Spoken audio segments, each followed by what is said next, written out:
Let's talk about our Annie memes. Oh god. Oh no. Oh dear. Oh god, my dark past.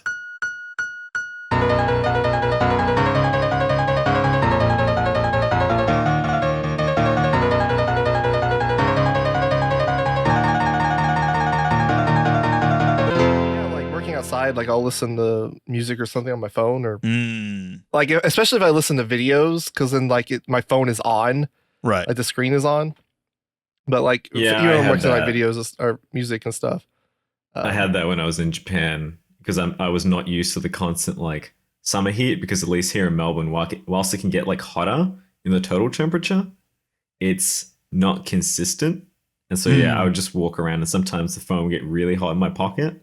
And then one time it finally like shut off and I was like, oh, cool. Thanks, phone. I didn't know. It does not take very long either. Yeah. Yeah. Do we want to run an intro? Yeah. Sure. I'll run the intro. That you're not allowed to do the intros. I realized this when doing the last episode. I'm not letting you do the fucking intros anymore because there's no way to sugarcoat this. They suck. Oh. I thought I was adding character. No. If anything, like you're making this like a podcast that feels like for people on like Valium, basically, like where it's just fine. like, oh yeah, you're just conked out on like someone who just injected heroin. That's what the fucking podcast sounds like. All right, I thought we were second monitor content. Well, yeah, but it still needs to have like some sort of energy to it, and not just sound like you're like just you don't care and you don't want to be here. Anyway, welcome to the Weeb Crew. I'm your host, Psyotic. That's Mumi. And our guest today is Samham. Hello. Also known as Translating Japan on YouTube. And I'm too slow at making videos. Why do they call you Translating Japan? Well, I gave myself that name essentially because I was like, well, if I go by Samham, and to be fair, I have my tentacles in random bits of the anime community. But like, right. I wanted a more serious name, but I also wanted something that like, if I ever wanted more people to work with me on the thing, I needed it not to just be me.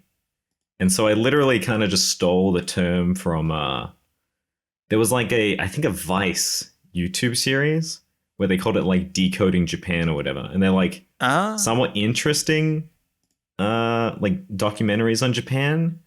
But I always thought that like the term decoding kind of sounded like vaguely Orientalist. So I'm like, nah, I'm just going to change it to like translating. I'm going to be honest. That's just a better sounding name in general. Yeah.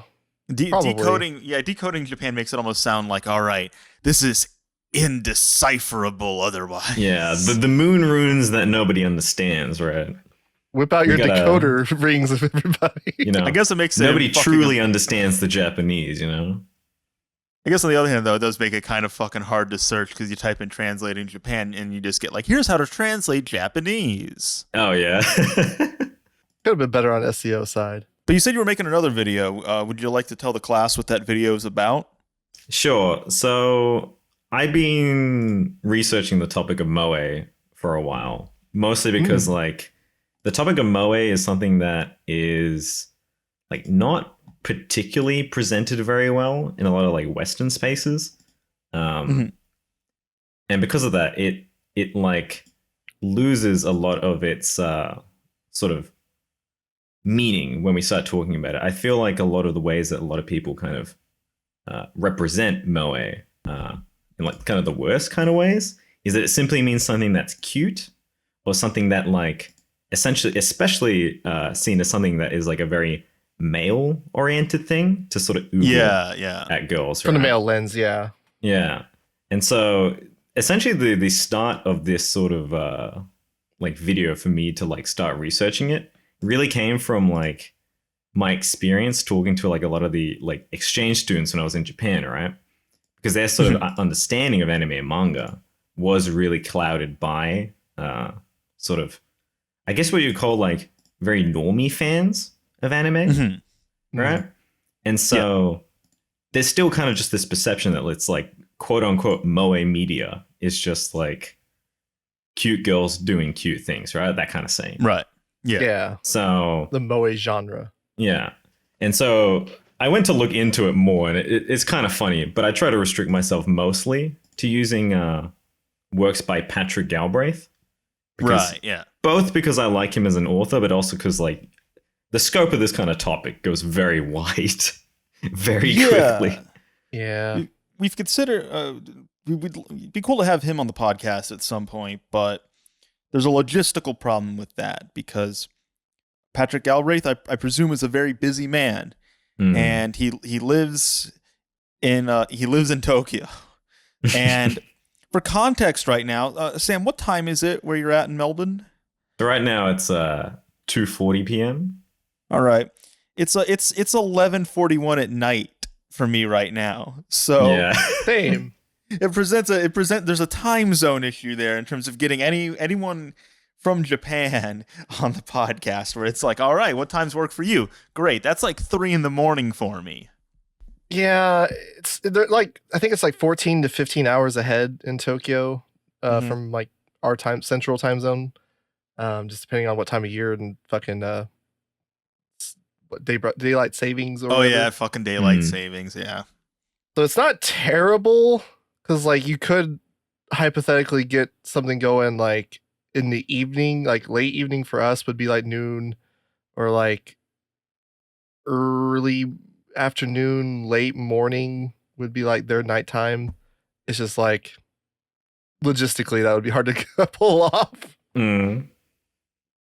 So yeah, Patrick Galbraith, if you're listening to this on the off chance, and we'd love to have you on our podcast to discuss the exact same thing we're going to talk about today, and we're going to talk about all the things that you've already like said. Yeah, we know you vanity search Moe. We're just stealing everything that you've already done and presenting it as our own. Exactly. Well, that's how AniTube works. So good artists are made. But he is like he's definitely like the most prolific author when it comes to the topic of moe in English.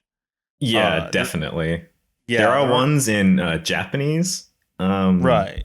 In like the Japanese literature side, but like in English, you will find some papers, but like really a lot of them kind of end up talking about Galbraith. Yeah, or are just very limited in scope. Well, it seems like the term moe is kind of like fallen out of fashion in at least like the Western circles. And I haven't really like seen it brought up in like anime all that recently. I feel like it hit like a peak like around 2000, maybe like 2009 to 2011 kind of range.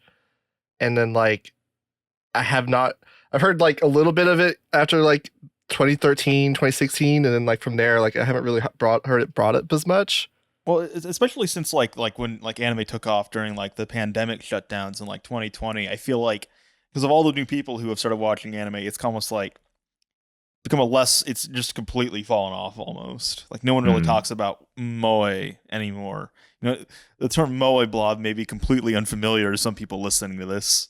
Yeah. I think one of the critical parts of that is it's just like there was a reaction of like towards a lot of especially 2000s anime because moe as we can kind of like know it comes at a like works post 1995 to around like the mid 2000s. A lot of that stuff kind of goes in, right? But a lot of anime fans at that period of point want more serious stories in some ways. Not all of them, but like quite a lot of them. And so there was like a very negative reaction to like quote unquote moe trash, moe shows, right? They're ruining anime and they're flooding stuff. But I feel like that gets drowned out later by just like, you know, the sort of ecchi harem sort of works. Yeah, ecchi harem, and then like people isekai bashing that, and now it's isekai. Yeah. Yeah, because I remember that being like a very like a similar sort of pushback in Japan. Within Japan, from my understanding, like not really necessarily, because like moe works. I mean, it's probably best at this point to kind of just define moe for people. Yeah, so, I guess let's give like a working definition before going forward. So basically with moe, right? To sort of give like the most workable basic definition of how people kind of describe it, because it's a very like it changes depending on who you ask, but the most common description that people give is that it's kind of a response or feeling towards specifically fictional characters or portrayals of fictional characters. So by that I mean is like it's mostly towards like 2D anime girls. It can be to boys as well. Right, of course. But it can also be to say real women, but specifically only if they're cosplaying and playing the role of a particular kind of element. For example, like a cosplayer who's playing like the role of a maid, right? Right. So this sort of affection is an affection towards sort of fantasy, right? Right. Because here, the affection towards like the maid girl here isn't, oh, it's a cute girl in a maid costume. Look at how like basically how sexy she is, right? It's, oh, she's now a representation of a maid. She's a representation of sort of kindness, a dedication towards, you know, so the master or whatever. There's all these sort of elements that play here. That's the kind of feeling of affection. So essentially, to make it as short as possible, like moe is essentially like a affective response towards like a fictional character. Usually, a lot of people like to sort of compare it to like romantic love in an amusing way, right? So it's that kind of affection. But yeah, that's kind of the most common description of moe that people kind of bring. Yeah, it's kind of hard to like translate moe like 1-to-1 into English because like you can use like I think like the general like understanding is like of basically using like cute in the sense of like oh that's cute, and like in some contexts it works like unintentionally, and then like others would like oh I don't like moe shit. Like clearly they're saying like I don't like this, you know, cutesy looking show, but it's like that doesn't work there because moe is very like context sensitive, right? Like it's about you're finding that moe, so it's like it doesn't make sense that you're like I don't like this thing that I find alluring or whatever you want to call it. Well, that's kind of the critical fun thing, right? Is that if it was simply to be cute, it would just be kawaii media. Right. But the word kawaii has a different like etymology and like history. Like amusingly, the word kawaii is a pretty recent invention in Japan. It's a post-war word. It's actually a corruption of a different word. So the thing that you might want to like think about, like, because it used to be like kawaii and then like something else before then, but essentially it's like, all right, then why do we have two different words here, right? Kawaii for cuteness. And oftentimes that cuteness is like specifically in reference to something being almost like childlike. Yeah. And then something like moe, which is this like response or feeling, right? Yeah. Because you can have moe towards characters who aren't like cute. Like I guess a good example, like Nazuka, for example. You say, you feel moe towards her, or even just say that she's moe. I guess that's a weird like inconsistency in terms of how I've seen people use it. But I would not describe Nazuka as a character to be like kawaii or anything like that. Yeah. Yeah, moe kind of very much feels like a database kind of thing, where it's like there are elements that you can find moe, right? Like there's like a tsundere archetype or whatever. It's very much just like boiled down to its like bare kind of points, or like the raw ingredients, I guess. Yeah, so it's like so it makes sense that it's tied specifically to like the fictional side, because it's almost like acknowledging in a way like how they're engaging with like fictional media in a way that's understanding that this is not real, right? So like when they are talking about a maid, like someone dresses a maid in a maid cafe and they're saying, oh, she's this is moe or whatever, they're almost immediately kind of addressing by using that term that this is not a real interaction. This is like understood fictional in a way, a way that like we don't really have that in the West, at least like English. Well, it's interesting because nothing that you've described about moe is like nothing about that sounds specific to Japan. Like I could probably think of like analogs in American media that people have had like a similar sort of response to. but we don't really have. It's almost like a karoshi situation where it's like people die of overwork outside of Japan. It's just that Japan has this word for it, basically. Yeah. Yeah.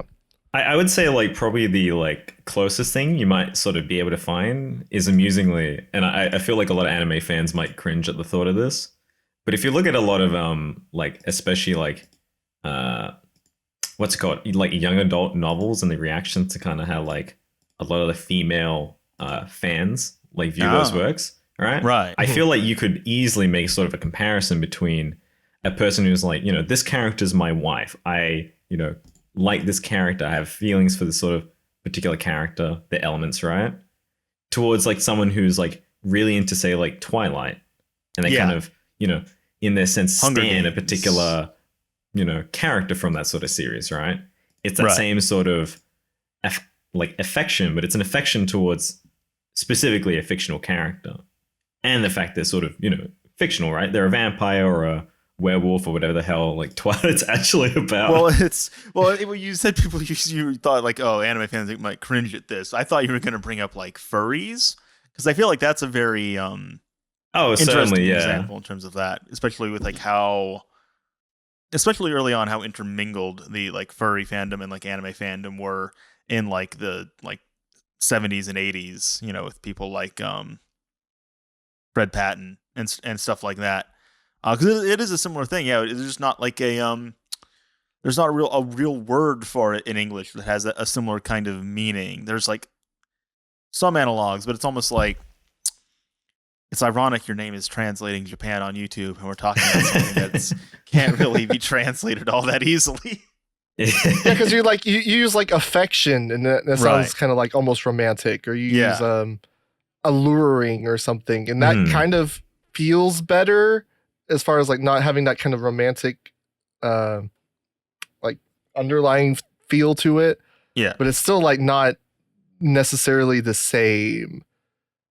It can really depend, because like in some cases it is like a very romantic thing from one end of like the the person consuming it. I mean, there is a particular kind of amusing story of a guy who's like, I think he married Hatsune Miku. Oh yeah.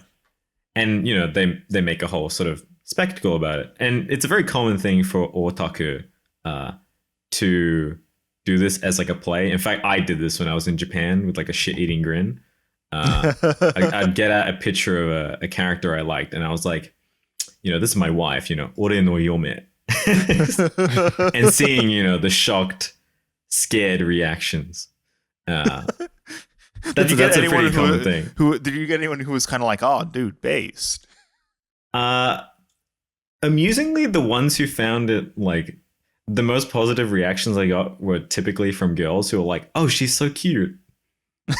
And I was like, that's not the reaction I expected, but cool. Huh. All right. Where because like Yusekoi is like a post-war term, but so where does like moe come from then? So Moe has an incredibly interesting history, right? Because, and to sound like a really like nerdy historian here, so there's a sort of concept when you're like doing history studies that you got to be very aware of, and that is historically and socially contingent like ideas or things. Right. And what that essentially means is like ideas or concepts like are very dependent on their like time period or place or like culture, and they're not necessarily the same thing between two different like places, right? Or time periods. Yeah. In this case with Moe, like if you look into some of the research of Moe, they oftentimes point to kinds of like a lot of really early anime and manga stuff. Because you can find instances of like particular people sort of showing affection or like really deep affection to fictional characters. My favorite example is Miyazaki having a waifu. Yes. What was it? Hakuji? Nazca? No, not Natsuga. Yeah, it was. No, wasn't that like what Tamaki Saito described it his like as like Miyazaki's trauma was like Yeah, he saw like Miyazaki's Haku's trauma as a is kid what he and like says. fucked him up. Mm. I think even like a similar thing happened with like Tezuka, and there was like a Chinese animated version of like Journey to the West that he saw as a kid. Oh And, yeah. yeah. There's like a girl in that, and that's kind of like what got him interested in like drawing and animation. Mm. But yeah, so it's like stuff like that. But like, well, when do people start using the term moe then to like describe that sort of thing? So, like the term moe, essentially, it arises around like the middle of the 90s, kind of as a 2chan slang. 2chan basically being like a Chinese, it's not Chinese, Japanese, a Japanese like 4chan type thing. 4chan's like based off 2chan. Right, exactly. And so a lot of people, they were explaining this sort of feeling of like, so the word moeru in Japanese is a verb to explain that something is like burning. Like you can have like a burning passion for something, right?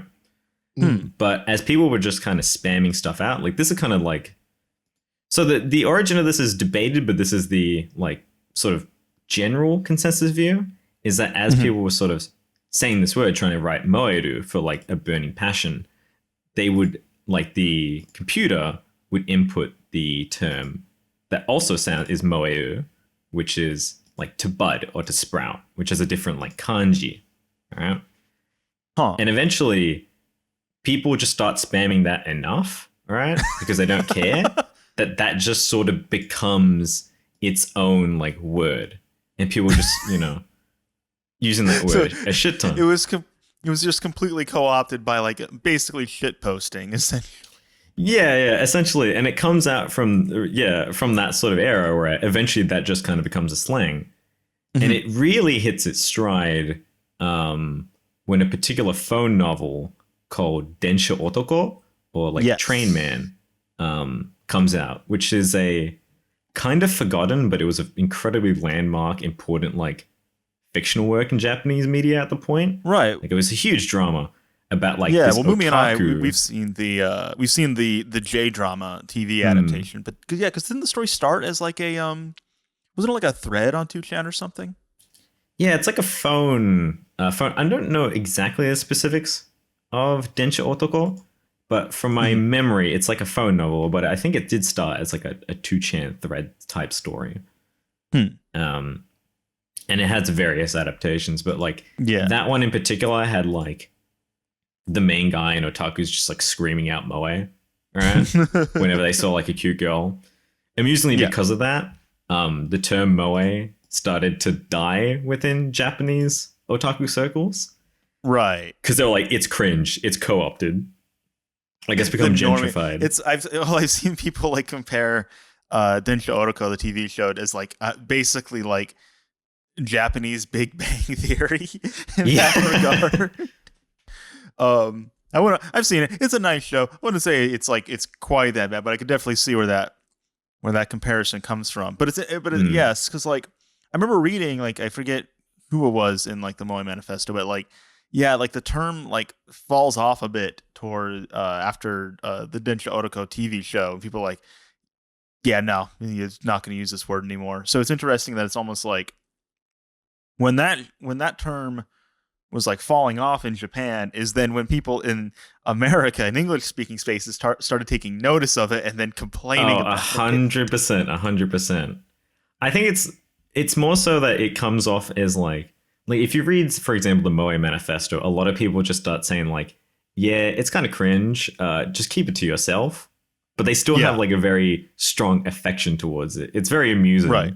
The sort of ways they talk about it. Very that's almost. That's kind of the genesis of like the term moe, but it definitely exists beforehand. Like the start of what we would probably call like moe proper, amusingly starts in around the 1980s. Right. And what's kind of funny here, and this is going to start putting up the alarm bells. You're going to lose your monetization here. I know what you're going to say. Has a very deep connection to lolicon.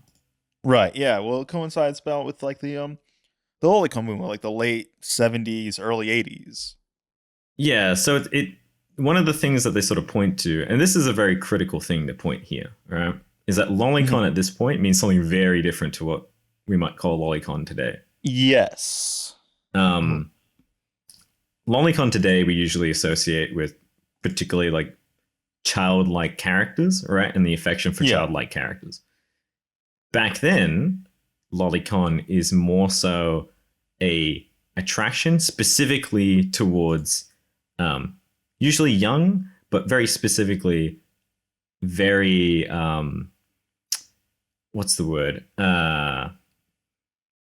Like character what's the word? I'm forgetting the word. Like trying to use the word fantasy. But basically of characters that, aren't real. Ideal, maybe?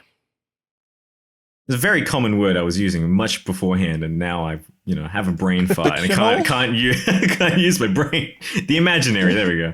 There we go. You imagined the word. There. And that's what really funny is that it kind of comes out. You see magazines like Manga Buriko, which is like an old lolicon manga. Wasn't Eiji Otsuka like the editor of that? Pardon? Wasn't Eiji Otsuka the editor of that? Don't quite remember. I was reading this recently. Yeah, he was. Yeah, editor in chief of Manga Buriko. But here's the amusing thing about like Manga Buriko and the sort of rise of Moe, right? Is that like originally that sort of thing used to have both like real life not actresses, models next to like drawn fictional characters, right? Right, yeah. Eventually, as that keeps going, a lot of the fans specifically don't want to see the the real life girls. They're really turned off by that. They really push for the fictional, right? And is this where the term 3D PD comes from? I don't know, but it'd be pretty funny if that was the case.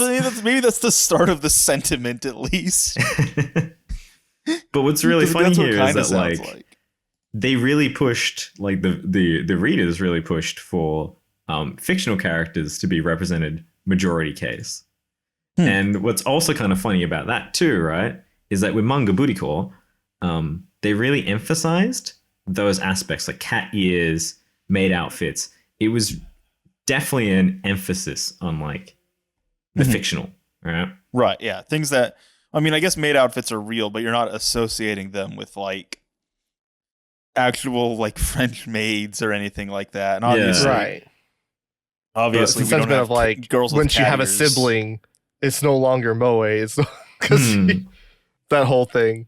But my favorite part about this is that there was like a essay like thing that was written in Manga Buriko called like Otaku Research, or called like My Research on Otaku. And it was like this one guy who like really hates otaku, like who like fictional girls.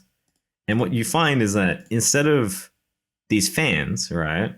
And remember that like a lot of them are called lolicon, or even see themselves as lolicon, which again refers more towards like a fictional sort of response here.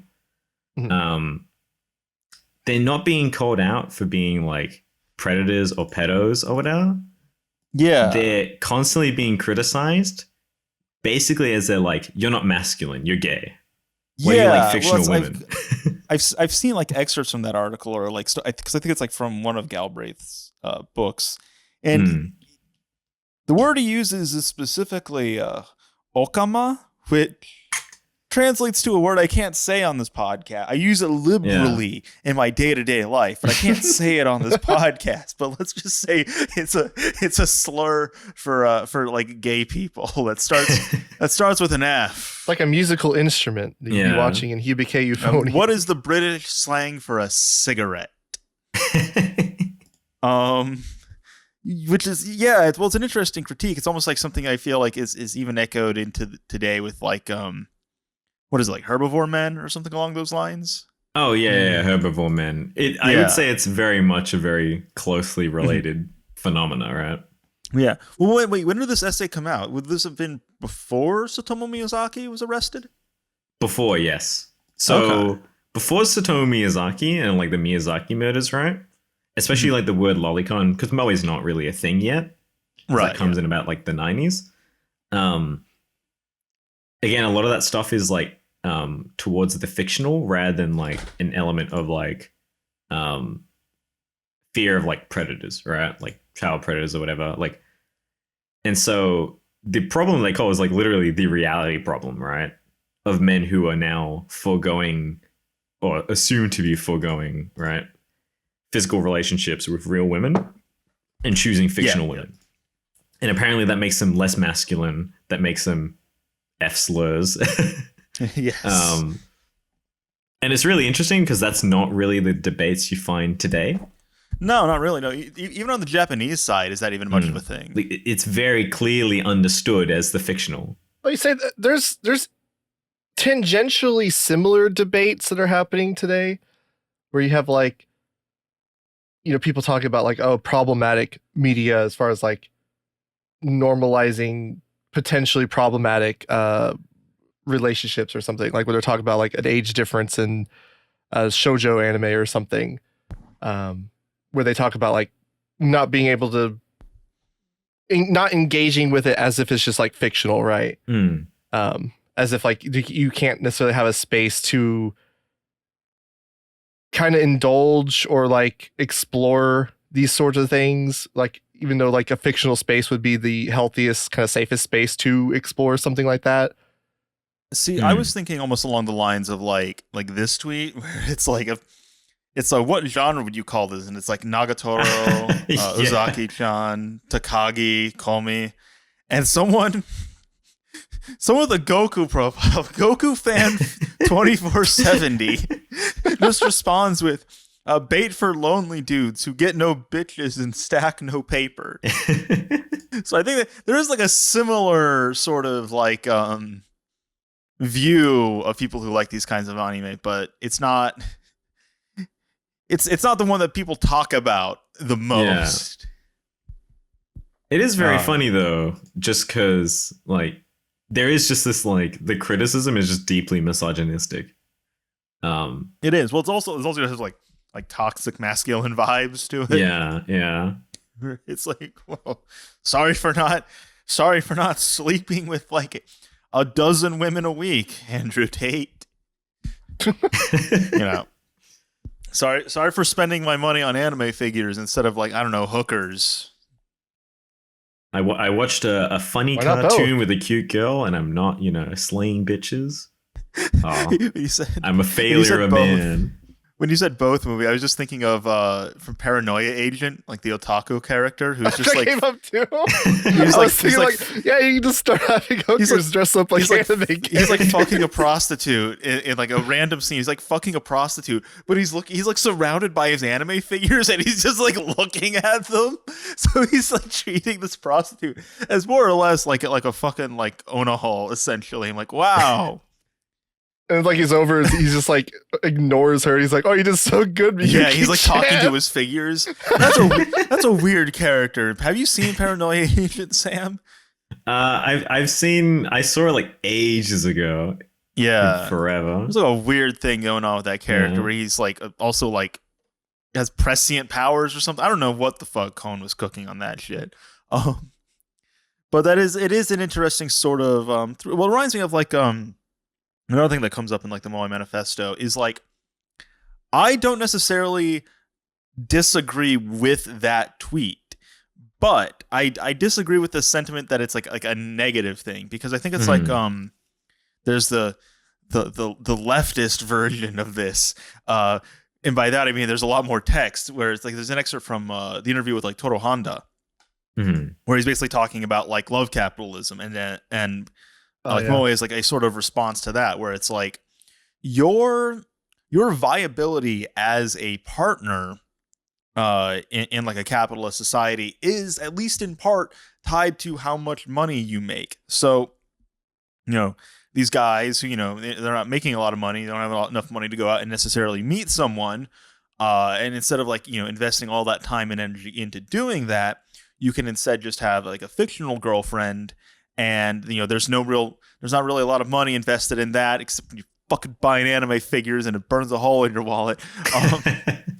But there's not necessarily like a lot of money investment in that, and it's like it's sort of like a response to that sort of situation, which I think is interesting. Well, what I find funny, like it's funny you mentioned the kind of like leftist perspective, right? Mm-hmm. Because you definitely find the sort of a similar sentiment. There's a very common thing you find on YouTube, especially with like anime bashing, particularly when it comes to like harem shows, right? Yeah. And there's like stuff you can say about this, but the thing that I find very amusing about analysis of harem shows, I really wish I remember the specific paper on this. But there was a paper that talked about this that I thought was very intriguing.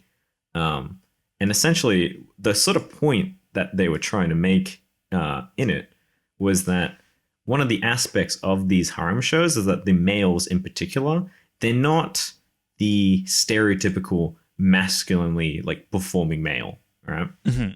Yeah. They're often, basically kind of losers in many respects. But the central message here is that you don't have to be a, hyper masculine type person, because the reason why these girls end up like falling for the guy is usually because they're like nice, or they listen to the girls, or they're like really cool in some sort of aspect that's like not really reflective of, say, I don't know, their whole personality, right? They might be docile, but like in some aspect, But yeah, there's essentially that sort of aspect, right, where it's like this character's kind of loser, but the main thing is that this guy, who's not necessarily like the ideal man, can still find love, that someone can still treat him because he's still like a kind individual. He still has these like aspects, right? And yet you'll find people who despise this kind of message. Well, for example, like rent a girlfriend. Yeah.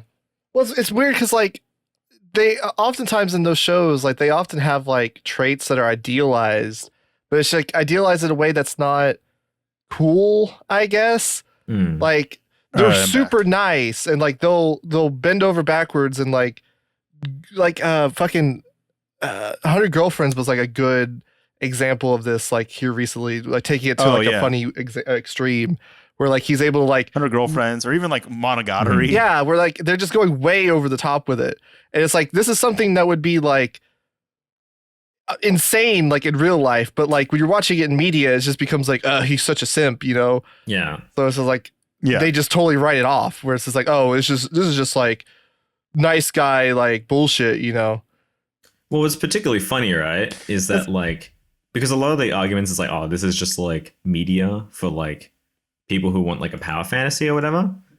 Then the question is, then why aren't these characters in particular like always having like sexual relationships with the girls, or far more successful? Like, why aren't they cool?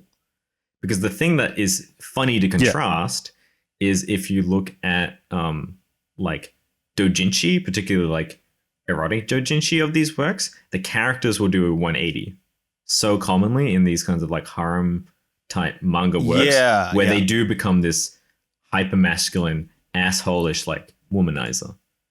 But that's not really interrogated or like discussed. Like, all right, then if it is a sort of power fantasy in the way that they're describing it, why are the characters still losers? I mean, I can see like, because it's like an idealized version, I guess, of the idea would be of the audience, right? Like the audience would see themselves more as like, oh, well, I'm kind of above acting like that. And so this is like the idealized version of themselves, where it's like, oh yeah, this person's like me because he's, nice to people, but he's not just wanting to sleep with them. He didn't view human interaction in like that kind of binary way. So I can understand kind of where that sentiment comes from, I guess, as far as like thinking it's just like a power fantasy in that way. But yeah, if you're gonna have a power fantasy, you might as well just like actually lean into the fact that it's power fantasy. Go full hog. Like, why have these girls who like hit him and like hurt him and hate him, basically? Yeah. Maybe that's the fantasy. I mean, what was that show we were just watching where she was like, fucking The Fable? Oh yeah. She's like fucking like putting a chair over him while he's drunk and he can't fucking move. And people also look at something like I do not get. I feel like Rent a Girlfriend has almost become like the new SAO where it's just acceptable to completely fucking shit on the story. Basically. Oh, 100%. Yeah. You can call it incel shit. Even though, and this is the funny thing, I looked this up once. Evidently, incels in Japan are just like explicitly Marxist. Yeah, that's the funny thing. Japanese incels are like very heavily left wing. Yeah, well, like and there's very a story of Marx like a guy inspired. who like his girlfriend dumped him, and then he read like the Communist Manifesto, and he was like, "Ah, I see. Capitalism is the reason I was dumped." I'm like, okay, that's a new one. Yeah, it's a very very that's more based amusing than I guess distinction. than blaming all women. Yeah, it's no longer blaming all women; it's blaming the like effects of capitalism, which I do find quite like an amusing contrast. I feel like there's like probably a better critique there too. Anyway, but that's just me and my fucking communist leanings. Oh my god! I'm speaking out now that I'm a little bit inebriated. Well, if McCarthy comes after the Weeb Crew and just, you know why? This is a pro-alcoholism podcast, by the way, brought to you by Sapporo Premium Beer, bottled in Canada. Hell yes. Hell yeah. I love that detail. It's like, oh, Sapporo, it's Japanese beer. You look at the fucking bottle and it's like, oh, it's bottled in Canada. Yeah, that's the I guess, same. I guess it's like, because like I get it at like a store and it's like, oh, imported beer. And it's like, oh, I guess it's imported. Technically. I guess if we want to bring it back around to Moe, I guess the question would be like, why would it be important to understand the term Moe?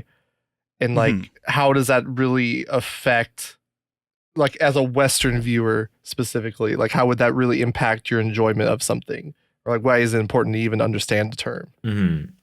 So I think the most important thing with Moe and why like I think a lot of Western fans should really come to sort of understand it a lot better is that like since the sort of like 1995, there's a kind of development of anime and manga stories towards what like we might call database consumption, termed by Hiroki Azuma. Yeah. And with database consumption, the essential sort of point is that like a lot of the ways in which people kind of go to consume characters and stuff, and a lot of people have the ability to pick this up. You'll see people they're able to see this, but they don't really have the terminology for this. They're able to see that certain characters, right, have certain traits that relate to like their personality or like things about them, right? It's like, oh, another twin tails red-haired girl. She's going to be a tsundere, right? Yeah. It's like, And the reason is because there's a deep language, like a deep character design language that's in here about like these elements, like cat ears or maid outfits or the color of hair, the type of like things a character dresses. Even to, and it's not necessarily just visual, right? The way that they speak, the kinds of, accents or things that they end their sort of sentences with. A common one is like referring to yourself in the third person. Yeah. Like a common sort of trait. I think the one that was funny to me is just like hearing, like watching Spice and Wolf as it's coming out and hearing Horo refer to herself as washi. This really old, archaic, what do you call it? Pronoun that like you just don't hear anywhere else. She would either say like watashi or like atashi or whatever, right? But she uses this like weird old one of washi where I'm like, the hell? That's interesting. Something that, like, because we've been watching that hasn't been really communicated in the subs either. No. It'd be really funny if just like the subs just have her speaking in old timey English. Thy, thou. Yeah. So it's like there's this like aspect of communication that like I think a lot of anime fans are able to understand, but they don't have like the language for. Because it's like, I mean, I've always it's an interesting. When I thought of that, I was like, oh, that actually explains why some anime feel more anime than others. Like you have something like Monster, all right? Monster's an acceptable anime to bring home and show to your parents, all right? You know, there aren't really like a lot of database elements in a show like Moe, which is fine, but it doesn't have that. Whereas like if you were to show them like I don't know what's a good example, I guess. If you were to show them something like Haruhi, they'd probably be like, oh, this is childish weird, or son. something. Yeah, it's like, all right. Whereas like, because they don't have that, they don't have that sort of database knowledge. They're not in tune with the culture, man. Mm-hmm. Whereas something like Monster, you don't necessarily need that sort of access, that sort of knowledge of the database itself. Mm-hmm. So when I read Database Animals, I was like, oh, I now kind of know why these works kind of feel different to me. Like these feel more otaku-y, more anime-ish. And then these other ones, they're anime, but they don't necessarily have like the same sort of signifiers or elements that these other ones do. It's a very interesting sort of. It's also like, a lot of anime people get into like early on, I feel like have that sort of thing, or at least to a more diminished extent, where it's like, I think of like Attack on Titan or Full Metal Alchemist. Like they are there, but it's not. Again, they're not something like Lucky Star. Oh yeah, Lucky Star is like impenetrable. Lucky Star is a hilarious example. So if anyone was thinking like, oh, these sort of moe elements, like, oh, this is like too like academic of a understanding, right? Because sometimes people kind of have a sort of reaction that's like negative when you kind of look at this stuff. Lucky Star is so overt. Like literally in the first episode, they literally joke about one of the characters, Miyuki, the pink-haired girl with glasses, right? Yeah. As Moe, all right? They have a discussion of Moe, and they very specifically use the term Moe Yoso, which literally just means Moe element.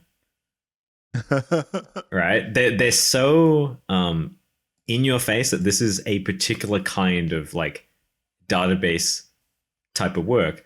I remember reading something where I think it was like in the like DVDs, they literally had like a sheet, right, that like explained the moe elements of the characters and like how you would react to them. if I recall correctly, like a guide, basically. Yeah, they're like, see, like she's quiet and docile, so she's cute. She has these glasses. She's like a perfect sort of student, right? She's like the ideal sort of Japanese female, the Yamato Nadeshiko, right? But then she's also like heinously clumsy. And that clumsiness is, the gap where you find, the gap moe, right? The gap which brings your affection, where you're like, oh, that's so, You gotta have the girl with the glasses. The girl with the glasses who trips and she she loses her glasses and she's like, Megane. Yeah. There we go. Well, I feel like you kind of touched on like how people pick up on. I don't know if that came from Velma, now that I'm thinking about it. Oh, probably. Most definitely.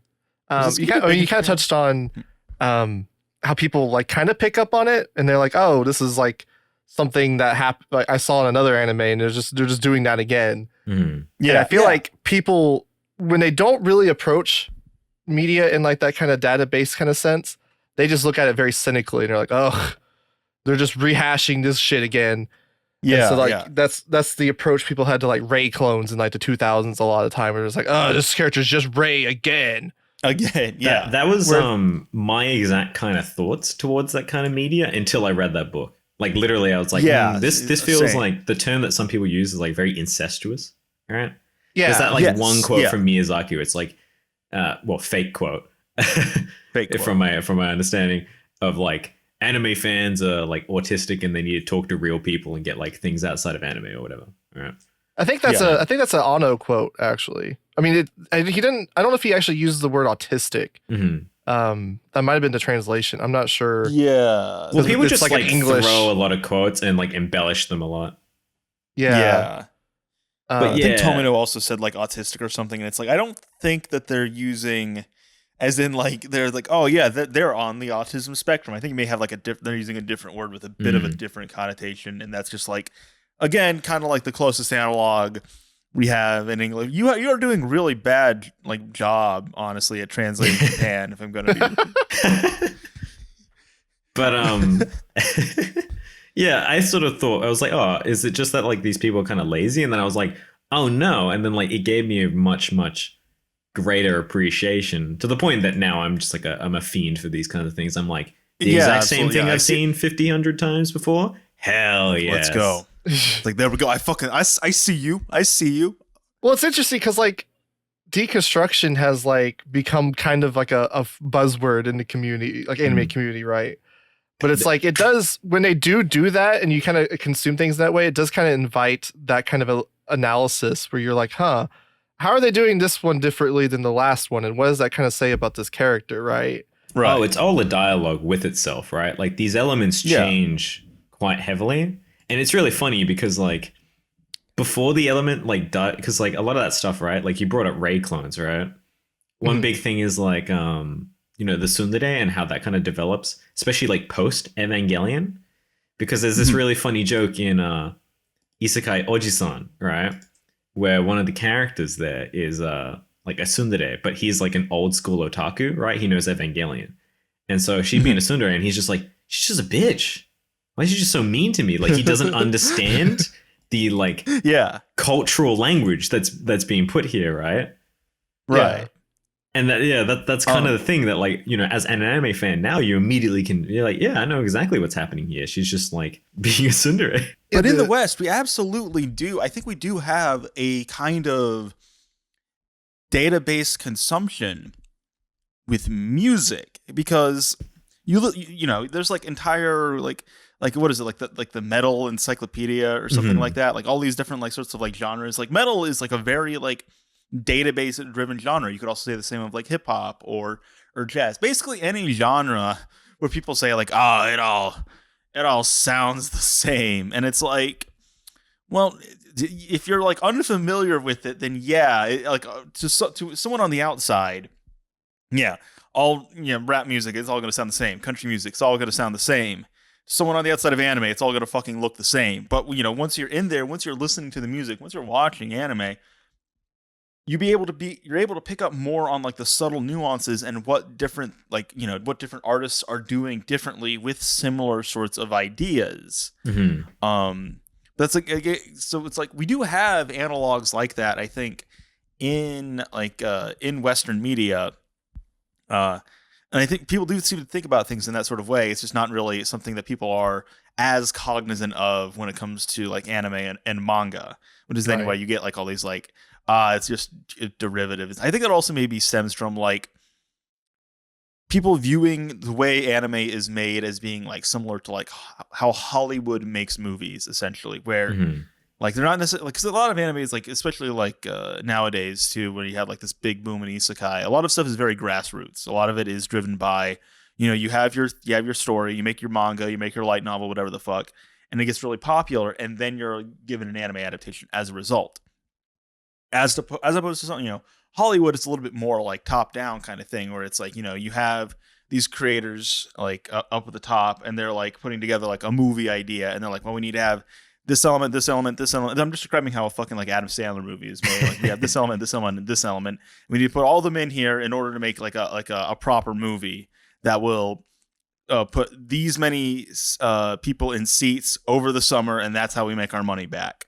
I think people think that's how like anime is made a lot of the time, how like anime is constructed, and it's like that's not really the case. A lot, I mean, so, you know, you do have things that are kind of like constructed with that in mind, but it's not necessarily like a lot of the time people aren't writing manga, people aren't making light novels with the idea in mind that, oh, we're definitely going to get an anime adaptation or things along those lines. It's more so just like, this is what, you know, these are like the things that I want, like, and I want to put these in the story because that's what I enjoy. Yeah. Well, it's funny you mentioned that, because like I don't like Western fans are very, very hyper like anime like focused, right? It's like the anime comes first, but what they don't often realize is that like a lot of these works, like the anime is just one part of a product that they're selling. Oh yeah. Like Yeah. oftentimes what they're selling, like, especially with something like Lucky Star, all right? Yeah. Like Hyper Moe Works or whatever, the prime example of these kinds of things, right? Because of these elements. They're meant to sell character goods. The anime is just one kind of character good on the same level as a figure or a mug or a manga, all right? Right. Or That's kind of the thing. It's like it's all on the same level. Like, yeah. Was it? I'm mixing my books now. I don't remember if it was. I think it was Database Animals talking about it, where it's like Evangelion is kind of like the archetypal example of that sort of thing. Where, like, Evangelion, it's everyone. I mean, people think of the TV show, but Evangelion is not the TV show. Granted, a lot of people maybe get into the franchise through the TV show, but there's so much else going on, and like, the TV show for Evangelion isn't necessarily like above the manga or the figures or the doujinshi even, because it's all kind of vast variety of games that are made by the vast Gainax. variety of games. the fucking I did not know this existed until Steve fucking did his video, where there's that manga of, it's like a woman who's just really into Evangelion, like Gachapon, that ran for 15 fucking volumes. How do you milk that concept for 15 goddamn volumes? That sounds like a one-off kind of thing. What the hell? Yeah. I feel like it's more reflective of like how the West kind of just generally consumes media in general. Oh yeah, but because like I feel like when people like approach media that way, they're like, oh, this is bad because it's derivative, and that's obviously coming from like a very kind of stringent way of viewing media critique, right? Like at some point, somebody somewhere was able to vocalize what made a piece of media or book or whatever good for them, and we've kind of used that as a template, and then like, oh, well-written characters have to be X, a well-written story has to be Y, and you have to have Z.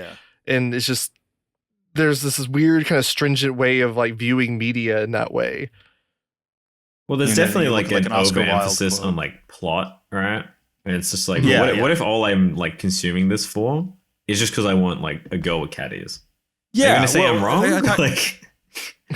I talked about this a little bit the other day, where it feels like there is a bit of a difference in terms of like how franchises are constructed here in America and how they're constructed in Japan, where it's more like a media mix thing that's very character based. Because like in the US, especially I was talking about like that Fallout show is like airing right now, or came out recently or something, and everyone's talking about it because it like ruins, I don't know, the fucking lores. I don't care. I really don't care. But it's interesting to me because I feel like a lot of American media, a lot of these big franchises are very world based, where it's about the world. Fallout is a series of games, and every game has like different characters in it, and but they all take place in the same world. That's sort of the uniting element of it. Whereas, you look at something like this is something like Mark Steinberg talks about, where it's like Haruhi is something where it's like the world of Haruhi, quote unquote, is just the characters. It's like, you fuck it, we'll put in the characters in a fantasy series now. It's a completely different setting, but it has the same characters, and that's what's important. And Evangelion is the exact same way, where it's like these characters are now just in a completely different context, but it's the same characters, and that's what's important. I guess you kind of still get those kind of niche appeal kind of movies and stuff like that. Like Fast and Furious is just about racing and seeing cars go fast. Transformers is just about seeing CGI monstrosities fight each other. I don't know what the fuck is going on with the Transformers. No one knows what the Transformers franchise is doing now. Good, like, the fucking trailer for Transformers 1 came out a few days ago. And technically, by the way, it's still supposed to be in the same continuity as the Michael Bay movies. But in Transformers 1, Megatron is supposed to be like a good guy, and the movie's basically about like how he becomes a bad guy. But I don't understand how he can go from a good guy to the fucking like monster man that he is in the Bay Mecha movies. Hitler. I mean, Optimus Prime is kind of an asshole. I mean, I could maybe see how he turns into that. He does rip his face off for really no reason. Give me your face. Oh God. Jesus. But I guess it's important. You do have like certain kinds of things like that between the two, but I feel like it's more common to see character-based stuff in Japanese media than it is in the US, where you see more stuff that's like, oh, it's set in the same world. Like the Avengers shit, where it's just like they're all the appeal. A lot of those movies is just that they're set in this universe kind of thing. Like, who the fuck gave a shit about like Ant-Man going into it outside of the fact that like, oh, this is gonna build on this universe kind of thing, or this it's the same thing. It's the narrative. same thing with like Star Wars now, basically, where it's like, you know, all these stories are set in the same universe and they're all canon somehow, even if it's like a weird children's show that's just about the fucking monsters or whatever. I feel like Star Wars basically the progenitor of that kind of thing. Like with all this like extended universe media. Even early on, you have stuff like Gundam that's like also kind of like that, where it's like these are all set in the same world still. I guess I'm speaking more like in the West specifically. It's kind of funny because like Azuma kind of talks about this, like the move from a very heavily like world building, or like sort of focus on a lot of stories, and he brings up like Gundam very specifically, right, towards these ones where the focus is on like characters, but also just like characters as like things that also just sell sort of character goods and that are consumed not because of the wider world or like the wider narrative, but just because of the characters and what the characters can kind of like elicit out as a feeling, right? That feeling being Moe.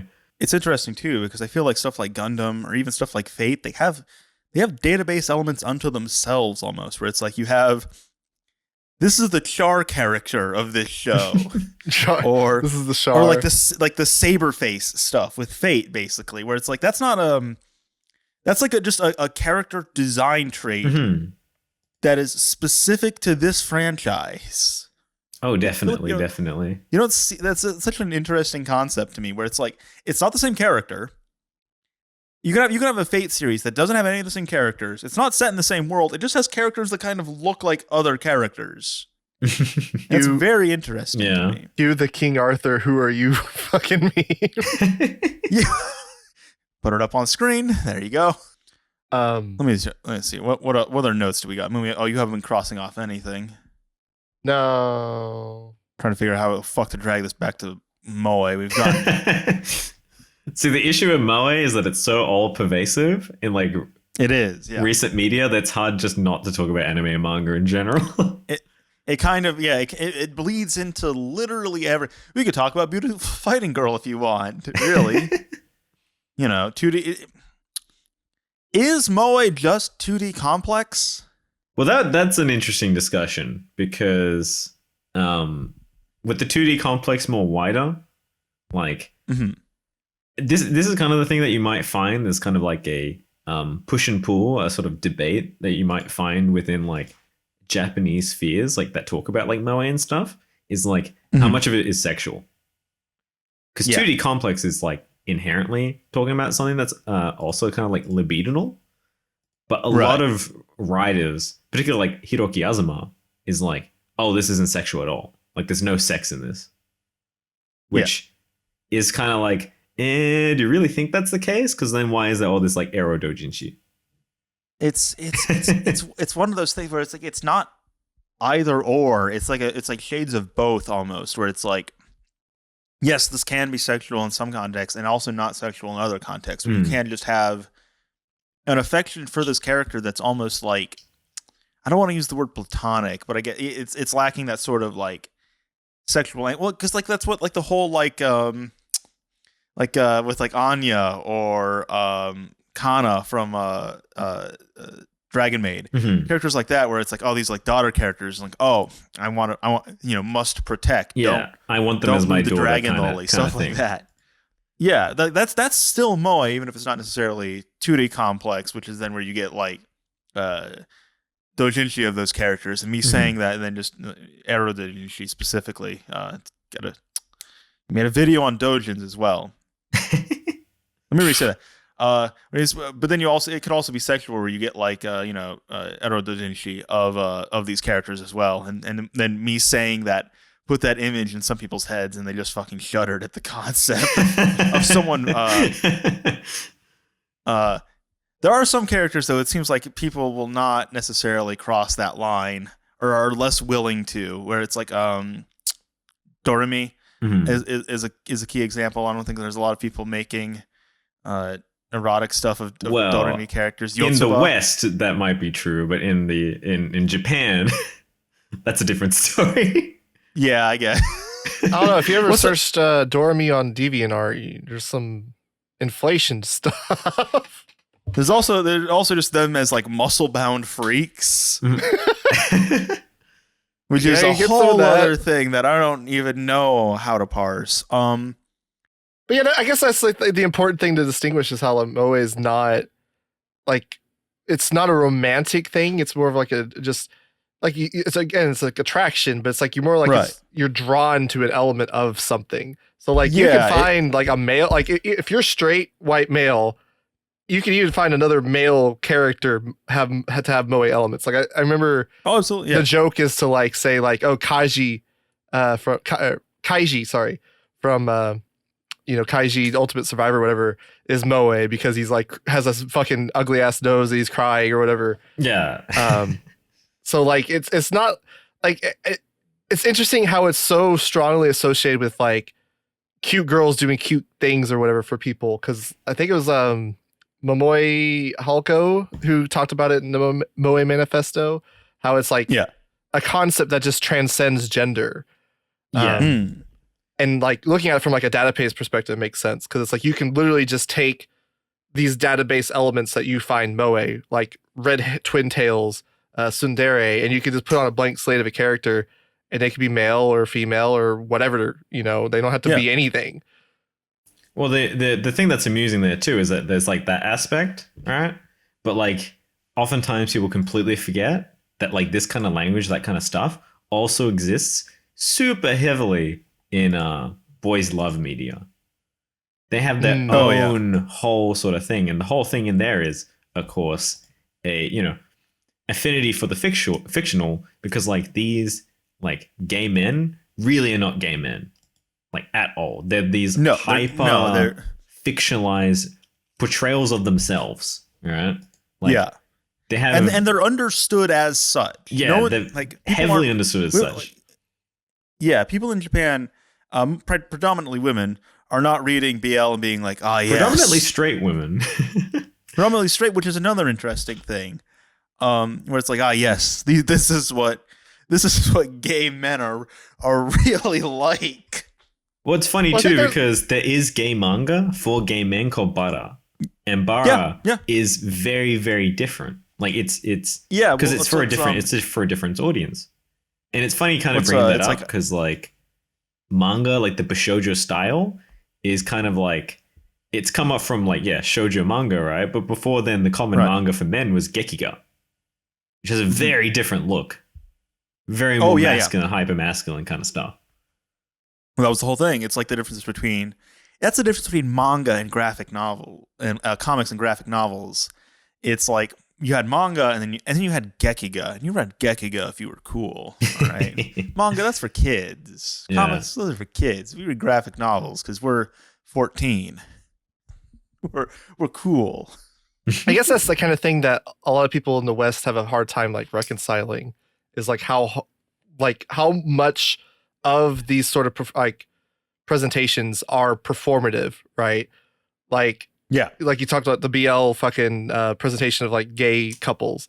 Like it's very much understood to be a kind of idealistic or fictional thing. Like no one's reading like any of this like stuff that people find problematic or whatever, are not representative of like actual reality. No one's reading these things thinking that this is reality or reflective of reality. They just think these are idealistic or like kind of like basically just idealistic kind of presentations of like things that they enjoy about these things. Mm-hmm. It's almost like a simulacra kind of thing where it's just reflected on itself so many times it no longer represents reality. Oh, 100%. I mean, an example that I can give of that, right, is an anecdote that amusingly Galbraith talks about, where he was talking to two female fans of like BL, right?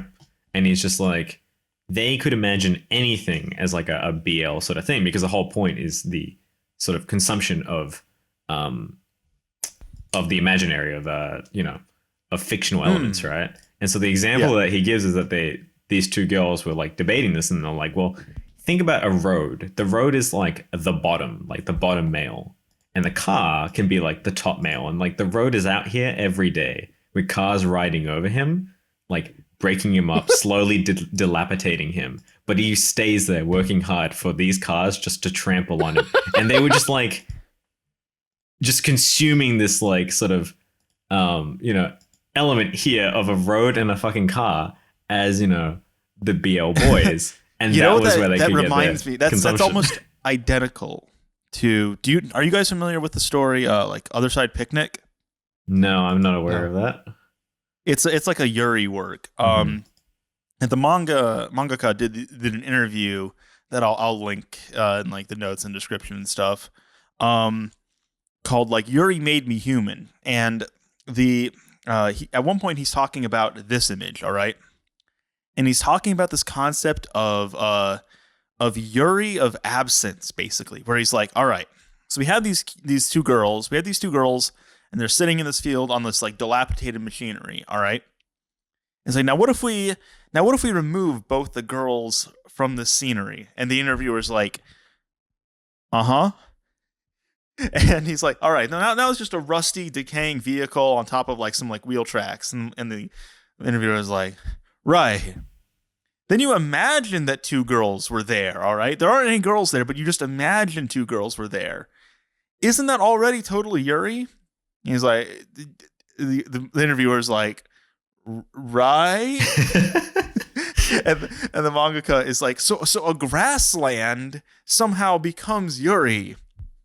To which the interviewer replies with, a grassland, huh? It's like this really bizarre, because you can't. It's a similar sort of thing where you can have like Yuri for like a fucking grassland. Or another example he brings up is a Yuri story called The Soul of an Octopus or something, which he describes as an interspecies and age difference Yuri between a 54-year-old woman, the author, and a 2-year-old female giant octopus. So it's like, all right, go off, King. Let's go. I'm there for it. That sounds fucking awesome. Yeah, this is great. Why not? So it can BL can be a road, Yuri can be a grassland, or a woman or an octopus. I mean, the Moe girl can be a bloody robot. It could be literally anything. Yeah, is the big thing. Is that it's a consumption of the fictional, the potentiality, right? Yeah, well, that's where you start getting like Moe girls that are just they're just robots, or aliens, or just just robots. There's no other way to put things it. that like they're longer resemble what eldritch horrors, like Cyanide. It's like a good example of that. Literally, like Darling in the Franxx, the mech designs in that. I saw so many people like thirsting after the robots in Darling in the fucking Franxx. I think the one before that was Fireball. The fucking robot girl. It's like got thick ass thighs for some reason. Or just like actual like robot girl. Like isn't like Saikano or isn't she a robot girl in Chobits? I haven't seen Chobits. Yeah, she's a robot in Chobits. That's the whole thing. Is like romance between humans and robots is illegal or whatever. Something like that. Yeah. Get in the robot. Come on. Do it. Get in the robot. Get in the robot. See, that's a Motori CPU or whatever. Yeah. Where the guy Stick your dick in me. Stick your dick in me. You literally gotta turn me on. And it's like, get in the robot. Come on. He does look like Shinji too. Get in the robot, Shinji, or I'll make Ray do it again. This all comes back to Yuri. Absolutely. Isn't that basically where like Yuri Kumarashi comes in, is like his kind of critique of like how Yuri is kind of presented in so much media, but it's like this like kind of toothless thing because it exists, but despite it like kind of almost normalizing these things, it's almost like kind of removed the actual like sentiment behind like a same-sex couple, where like when people actually see a two female like same-sex couple, that they are like disturbed by it, despite the fact that Yuri is such a thing. You can still be like a fan of Yuri and then also just incredibly homophobic. Well, that's the funny thing, right? Is that it's just like you can totally do that with BL or something like Yuri, because it's just like it's a very fictionalized representation. Like Yuri is kind of like, for example, if you see something like the Yuri that you might find in like a Kiyatake work, where it's just like, I don't know, you could make connections and say like bocce the rock, all right? Right. But like it's completely unsexual. In fact, it's a very asexual kind of like element in there, and you can choose to intake with it or not intake with it. That one's a bit less like forward about it than like some other works. I'm thinking like, but yeah, basically like there's that kind of element. But then there's other like yuri works where it's just like this is hyper melodrama, hyper. And it's like, it seems like they're very different, genres. Because like you have something like almost like in between where it's like Lycoris Recoil or Witch from Mercury, where they're just good friends. Really good friends. They're really good friends. Or the kind of good friends that just get naked together with. Yeah, just rub each other's body. No homo. All right. No homo. No homo. But I mean, hell, have you seen the homoerotic stuff that you see in like showing things? Well, it's like and there's more explicit stuff, I guess, where it's like, what are we watching this season? Like, Whisper Me a Love Song. It's very explicitly like, okay, she likes this girl, and it's a question of whether or not the other girl likes her back. Or similar thing with like Citrus, although I haven't seen that in fucking years, and I kind of hate it when I watch. Citrus was the one that I was trying to think of, and I couldn't remember the name of like a hyper melodramatic, like yuri show. Yeah. Right. Yeah. So there's degrees to it basically in terms of like, it's almost like how much of your imagination you have to use to an extent. There's that, but it's also just like there is an inherent like coded aspect of like how much of this is like its own simulacrum, how much of this is like representation. Because like if you went to a lot of BL works or Yuri works expecting like a good like representation of like LGBT issues, you might come off representation, right? You might come off as being like, what the hell is this like fetishism of like gay guys? Like, what are these straight women doing? As opposed to something like my lesbian experience with loneliness, or a lot of Bara stuff. Again, like what is it? I remember seeing it at Barnes and Noble. It had a pretty it was a big ass manga. My Brother's Husband, something along those lines. Oh yeah, I've seen that. Where it's just like or even what's the fuck is the thing, the Omegaverse show airing this season? Oh, Tadaima Akari. Yeah, where that is. I mean, I say like it's Omegaverse, and if you know, and we're not going to get into that. But it is like it is BL, but it's also like it's just two guys that are just living a domestic life. It's almost like Spy Family. It's like you're not seeing Lloyd and Yor fucking like at night, nor are you seeing these two guys. Where it's just like, it's just they're raising their kid because one of them is an Omega that can give birth, and the other one's an Alpha. All right, I'm not gonna explain what these terms mean. Look out for the 3-hour Omegaverse iceberg explain whatever the fuck. At some point, someone will make. That's not us. If they fucking haven't made it already, honestly. I think Lindsay Ellis made something on it, but there are variants in terms of like, well, how quote unquote realistic is this? How like close to reality? How good of a representation of this? How good of a representation is this of like actual queer relationships? Things along those lines. And is it even a representation? Is it even a representation in the first place, or is it something that is like has been removed from that and is basically it's a subcultural thing, And you gotta again with the database, you gotta be in the know, I think a lot of them for those with eyes to see. I think a lot of them are like explicitly divorced from the representation side because it's like you are dealing with like a fantasy, like this is the ideal.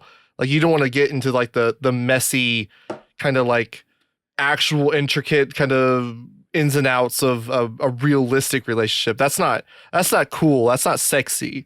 You just want the cool, interesting, like erotic kind of like boiled down kind of rosy side. And maybe you throw in like a tinge of like conflict from reality. A little bit of reality. But there's no moe in reality. That's kind of like the whole thing. You want to do something that you want to maximize your moe. Get rid of reality. Forgo reality. Reality no longer exists. Screw reality. almost We're going the fictional. We're going almost- reality. Where we're going, we don't need reality. It almost reminds me of that Gushing Over Magical Girls show, where she's like, when it leaves the realm in the show, it's not quote leaving the realm of fictional, but like it's leaving the realm of what she wants to engage with it as. Like once it leaves that, it's just like immediate turned off. Like, no. Oh What? yeah. Oh yeah. Like- I don't want Where that. Where she like the one girl like accepts this is the third episode in a row we fucking talked about this show, where the girl like a good accepts show. the BDSM stuff, and the main girl Utna is like, well, Ew, fuck, if no. you're accepting it, She's like No. incredibly disappointed. She's like, what the heck? Like, no. You can't do that. It's really like if like Batman was just like, you're right, Joker. The city is fucked. He's just like, what? So No. you just ruined it. You Ground. just ruined What? the whole point. You can't do that. yeah. I forget what the fuck it's from, but there's a bit where someone, either Joker unmasks Batman or like Harley Quinn does, and he's like, Joker gets mad at it. He's like, what the fuck? It was just Bruce Wayne the whole time? Well, this fucking Where's my he electric gets, car, Bruce? He gets depressed or whatever. It's like bumps him the fuck out. I've So seen what we're that. saying is the Joker is an otaku. He is an otaku. Batman is Moe. This is his husbando. It all comes back. to the Absolutely. database. Batman really is peak BL, honestly. Let's be absolutely They would clear fit about into that. a BL narrative way too easily. I mean, Do you got Batman and Joker, you've got Batman and Robin, you got all this stuff going on. I was thinking like It's really primed for it. Batman and Superman. Look, Batman if Fujo can make like a whole thing about a road and a car, they're gonna make it easily for a fucking Batman Oh, yeah, that- story. That That's child's doesn't require play. much of it. That's easy. Maybe that's why no one's done it though. That's easy. That's not a challenge. All right. Low bar to A clear. grasshopper and a leaf. There we go. All there right. you Now go. that's Yeah. now Blowy we're senpai. I'm crumpling the dust. I mean, it's funny too mentioning that because like there's anthropomorphism is a huge thing in Moe. I mean, you find it Oh with, like yeah. trains being turned into girls, but the whole thing is it's not oogling at the girl. It's the Moe for the idea of what the train is. You know. Yeah. Yeah, kind of like Kimono Friends a while back. Like Komodo Friends, like every fucking ship girl show, like Kantai Collection. Oh, What was the one we 100%, watched yeah. recently? What was the one we watched? Arpeggio of Blue Steel. oh, the one we Think- watched, yeah. Yeah. Things along those lines, where it's like, Kankole, it's like part of the appeal there, at least part is, the girls are cute, but it's also like, oh yeah, man, fucking Japanese World War II, like boats, warships. They're the shit, Hell yeah, dude. That was the coolest shit. I was If thinking y'all of are- like, It's funny too because they'll take histories of like these girls and it's like, well, this boat like died in a horrible fire, so we're gonna make this girl like a burn victim and then make that cute. And it's Or, like, or, what do you or- mean by that? or what else did we fucking watch? It was Hetalia. Hetalia was Oh, Oh Hetalia. yeah, Hetalia is a Just classic that. example of that. yeah. Well, And have now you it's seen? like it's cute guys. Have you ever seen the? I think it was affectionately called the Moe Dictators book. No, I have It's not just seen like- the Moe Dictators book. I'll see if I could. I think I have. It reminds me of Somewhere. one manga called Afghanistan. Oh, yeah. I was literally about to bring Afghanistan. Yeah, about a Moe girl of Afghanistan, and of course, Tan is like San or Chan or Sama, like one Yeah. of those like honorific, but for like for girls, like a very familiar thing. Yeah, so like for that Moe Dictators book, like here's Joseph Oh, yeah. Stalin. And here is a brave Mujahideen fighter. Is that the artist of Binchotan? No, I looked it up. It's not. But it does have like a similar kind of vibe to it. One of my favorite things about the Afghanistan manga is what is it? Like there's like a list of controversies or something. Oh yeah. In particular, so there's criticism that the style of Moe trivializes the situation. In particular, the terrorist attacks of September 11th, 2001 were depicted as an incident where a cat called Al-Qaeda bit America. It is so fucking good, honestly. Oh my lord. I mean, that's the kind of thing that you only would really see in foreign media, because like, I'm not sure if you guys are aware of some of the Indian portrayals of 9/11, but they're kind of hilariously out of touch with how Americans would feel about 9/11.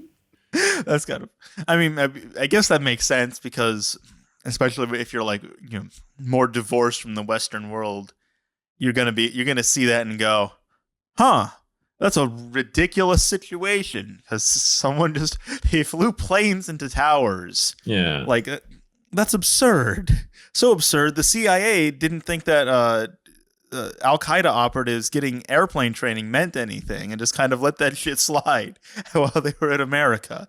Yeah, it's kind of crazy, the trend of just like making anything an anime girl. Like, oh, I thought you were gonna say it's kind of crazy that the CIA like knew that Al-Qaeda were up to something and didn't do anything. It is kind of crazy. It is kind of crazy when you read like the official government report that basically just concluded, oh yeah, we really dropped the ball on this. Mm. But I was trying to sidestep that by pointing out how this is someone's anime girl representation of Nietzsche, and this is Descartes. Oh, that's pretty funny. Or even like the fucking what is it? Bungo Stray Dogs, where it's like, oh, here's all these different authors as like cute boys. The main character is like Osamu Dazai, who next season there's a fucking Osamu Dazai isekai. Oh man, the Fujo shows really love like turning historical characters into cute boys. I mean, it's a whole genre of making like cute Oda Nobunaga type media. You have stuff that turns Oda Nobunaga into a cute girl. There's a fucking Koihime Muso, which just turns like all the characters of Romance of the Three Kingdoms into cute girls. I mean, Fate is like, you know, another one. Oh yeah. My favorite thing about Koihime Muso is Sao, who's basically like the villain of the story. In Koihime Muso is like a lesbian who has like BDSM relationships with all these other characters, and you, the protagonist, a Japanese man who's been sent back in time to resolve the situation, you correct that shit. All right, gay no more. And it's like, oh, Jesus Christ, interesting. I dearly love the Koihime Muso franchise, especially because the anime is very different, because the main character just isn't in it. It just follows what the fuck is the guy's name? God damn it. Oh god damn it. I'm blanking. I'm looking like an idiot right now. Hold on. Why we have that's why I have Kanata-bot. No, I'm gonna it doesn't. Annihilus doesn't even have the Konata. What the fuck is the name of the main character of the Koihime Muso anime? It's Guan Yu, you fucking fake fan. Thank you. Yeah, it just fucking follows them, and the main character from the visual novels is just not present at all. They don't exist, and it's such a weird way to adapt like a visual novel. It's very funny. Yeah, such a weird way to adapt that story. But yeah, turning. Really, like, if we talk about in Western media, it's like, oh no, they made this historical figure black. Can't have that. Where it's like in like otaku media, it's just like, yeah, we made the fucking Hideki Tojo gay. Why not? He's having sex with the emperor. We made Mao Zedong a small little girl. Yeah, we just made him a small little girl. Absolutely perfect. Stalin is now a busty woman. All right, a busty Ojo-sama. actually, that was Saddam Hussein in that book. Saddam Hussein. Are you serious? Yeah. Oh my fucking god. Hold on. Where are you, Saddam? So yeah, I guess that's it. You can Moe-ify fucking anything, honestly. Yeah. Oh, very easily. Skies really is the limit, all right? There are probably things you shouldn't Moe-ify, like, I don't know, if you were to personify the Holocaust, maybe that's a bad idea. That'd be What a about Hitler? pretty bad idea. Yeah. What about Hitler? Yeah. I mean, Hitler's in this book. I mean, what's the fucking Daisarai already has like cute girl Nazis already. They're Nazis, even though they don't say they're not. They're Nazis, even though they have the fucking swastika on it. So it's like, Right, I mean, Sai, look, okay. what? Otaku just think Nazi imagery is cool. It's a database thing. It kind of is. They don't subscribe to their ideals. It's fine. It kind of is, where it is just like, oh hell yeah, that shit looks like hell yeah. SS uniforms are kind of fucking tight. It's kind of like the vibe. I mean, it's funny because it's also like in Kinnikuman, there's this character, Brocken Jr., who he dresses like a Nazi. He's not a Nazi. The reason he dresses like his Nazi is his dad was actually a Nazi. And he just kind of like idolizes his dad, but also recognizes he did horrible things. But also the reason he is like that is also just because that's just how Japanese children see German people, at least in the 80s. It's like, oh yeah, Germans, they're like Nazis or something, right? That's how that works. In like the late 70s, early 80s. I'm surprised people don't ever bring up fucking episode 5 of Fully Cooley, Brittle Bullet, where Naoto's dad dresses up like a Nazi. Oh yeah, or like the start of Beautiful Dreamer, where they just have like a Nazi, like their thing for like the school festival is just a Nazi party. Well, that's literally just fucking Mendoku. Fuck, what's his name? Is it Mendoku? Yeah. That's literally just his family. I'm pretty sure his family is just ties with Nazis. Like every time they bring like fucking aircraft and shit, it always has swastikas on it. Yeah, and they just have a tank in the classroom. It's like, yeah, we got a fucking Panzer in here. It's like, how the fuck did you even get it in here? We're on the third floor. How's it not breaking through the floor? And the reason for that is the Panzer is actually a metaphor for your penis. Oh, that's not a joke. That's not a joke. I've literally read an interview because like when Lum appears in Beautiful Dreamer, she literally like appears on like the barrel of the tank, and I'm like, wow, that's not even remotely subtle. Brings a whole new meaning to that shot where Altaru is just like has his head in his, like buried, and he's like got his mouth open, and the Panzer's driving into his mouth. It's just unbirthing. Yeah, that's how you know Mamoru Oshii is a mat. He's literally said as much. He's like, I don't understand the female perspective, so I made this movie for men. It's like it's much to the chagrin of like Rumiko Takahashi. We've strayed so far from Moe. It's hard to stay on point. Every second we stray further from God's light. I mean, here's the thing: when there's so many Moe elements to discuss, right? It's too easy, right? We were talking about anthropomorphism, you know, the concept, but then it's just like, well, if you can do anthropomorphism of terrorists and Nazis, you know, why the hell does that happen? Or you can get like a pote and just do like little girls as guns.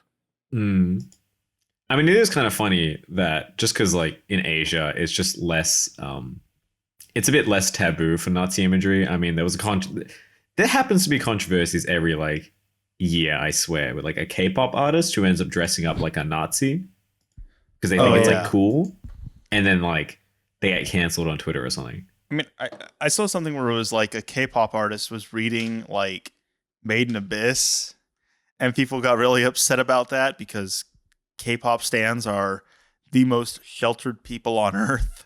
Oh yeah, and it's like, oh no. I mean, that gets into a whole other thing when it comes to like idol culture and stuff. That's like, we don't have time for that. Well, I almost brought that up because like the West, I feel like at one point we almost did consume like movies more for like not necessarily character goods, but like for like actresses and stuff. Like, because you think of like the 80s where they'd have like a poster of like Farrah Fawcett, and you'd like go to see a movie just because like Arnold Schwarzenegger was in it or something, right? Like I don't feel like that really exists anymore. I don't know when the turn happened. Probably with the Marvel stuff, because now what sells a movie isn't the people, like the actors in the movie. I guess it kind of is. I feel like it happened well before that though. maybe, but like the big blockbuster stuff, it's like, what is the brand essentially? You know, how does this Yeah. fit into the universe? Although to a certain extent, like, but you'll still have like celebrities be cast and stuff. Like Chris Pratt is now Mario, and stuff like that. But I guess that's also kind of just like, I mean, that movie. I feel like that movie did well regardless. It's a Mario fucking movie. All right, would have done well regardless of like Chris Pratt or Taylor Swift in that movie. No, Taylor Swift was in the Lorax.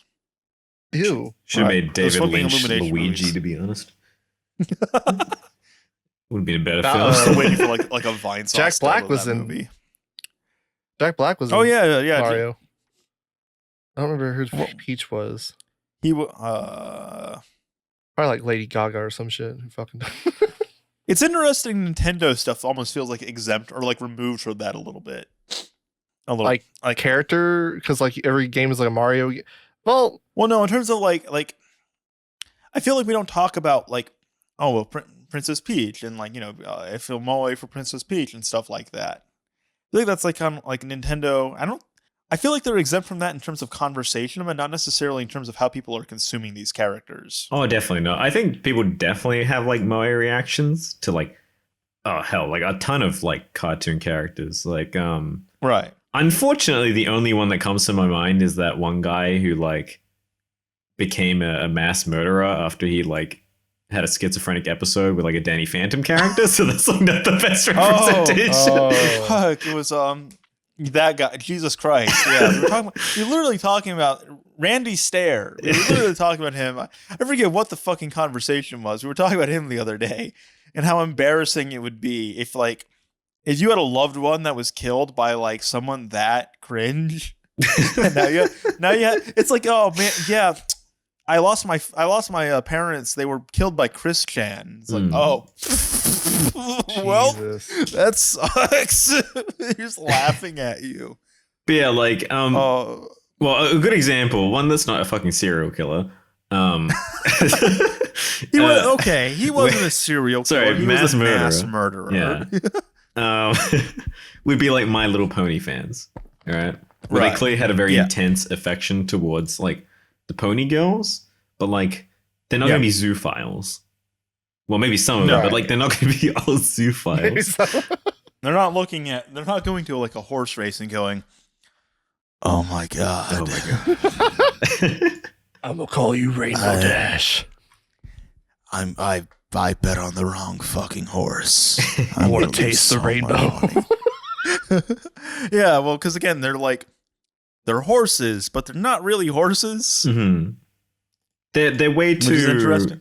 I mean, yeah, like they are in a sense a representation of a horse, but they're just more so a representation of what like a cartoon character is, right? Right. It's so stylized. It's just completely like the appeal is completely removed from Like, any sort of reality. They're not horses, they're people. They speak, they have emotions, they like There are versions of My Little Pony where they are just people. Yeah. Like they're in high school Yeah. or something. Blue people with rainbow hair. And the Little reason people. that they were horses is because someone on a lot of cocaine in the 80s thought it would be a good thing to market to little girls. He's like, oh, I mean, little I guess girls they weren't love wrong. horses. Let's capitalize on that. I mean, yeah. well, I Could have been think worse. I think it's It did funny work. because like the more I think about it, the more My Little Pony is like a very good reflection of like where otaku were in the 80s, right? Where it's like, oh, we're gonna move to consuming a lot of shoujo manga, right?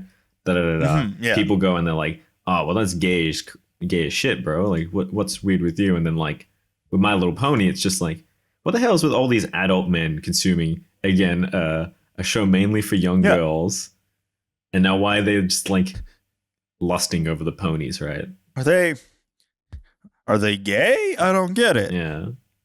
Yeah, it is kind of, yeah, I guess that would be an analog with that sort of thing where it is like, yeah, these things made for little girls and then grown men just crowd them out of the fandom in the funniest fucking way.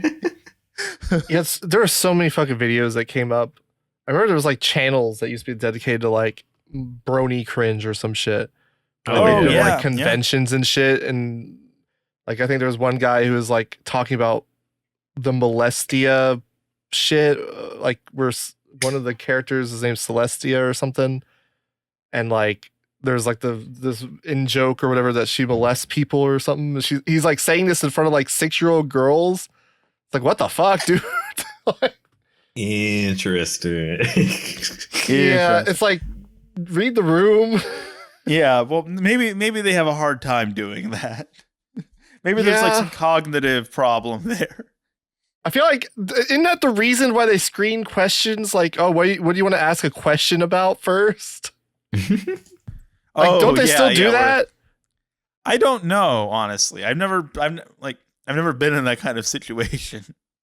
I feel like I remember like at conventions, they used to be like, oh, what is it you want to ask about or something? I'm sure if he was like, I want to ask about molestia, they'd be like, they would have been like, no. Please no, at least in my experience with like cons where they're taking questions, there's no curation. You can just say whatever the fuck you want. You may be kicked out, but that's a risk you got to be willing to take. I guess it depends on the setting. Like, I think something like that where they give you a microphone, they usually will tend to like vet it.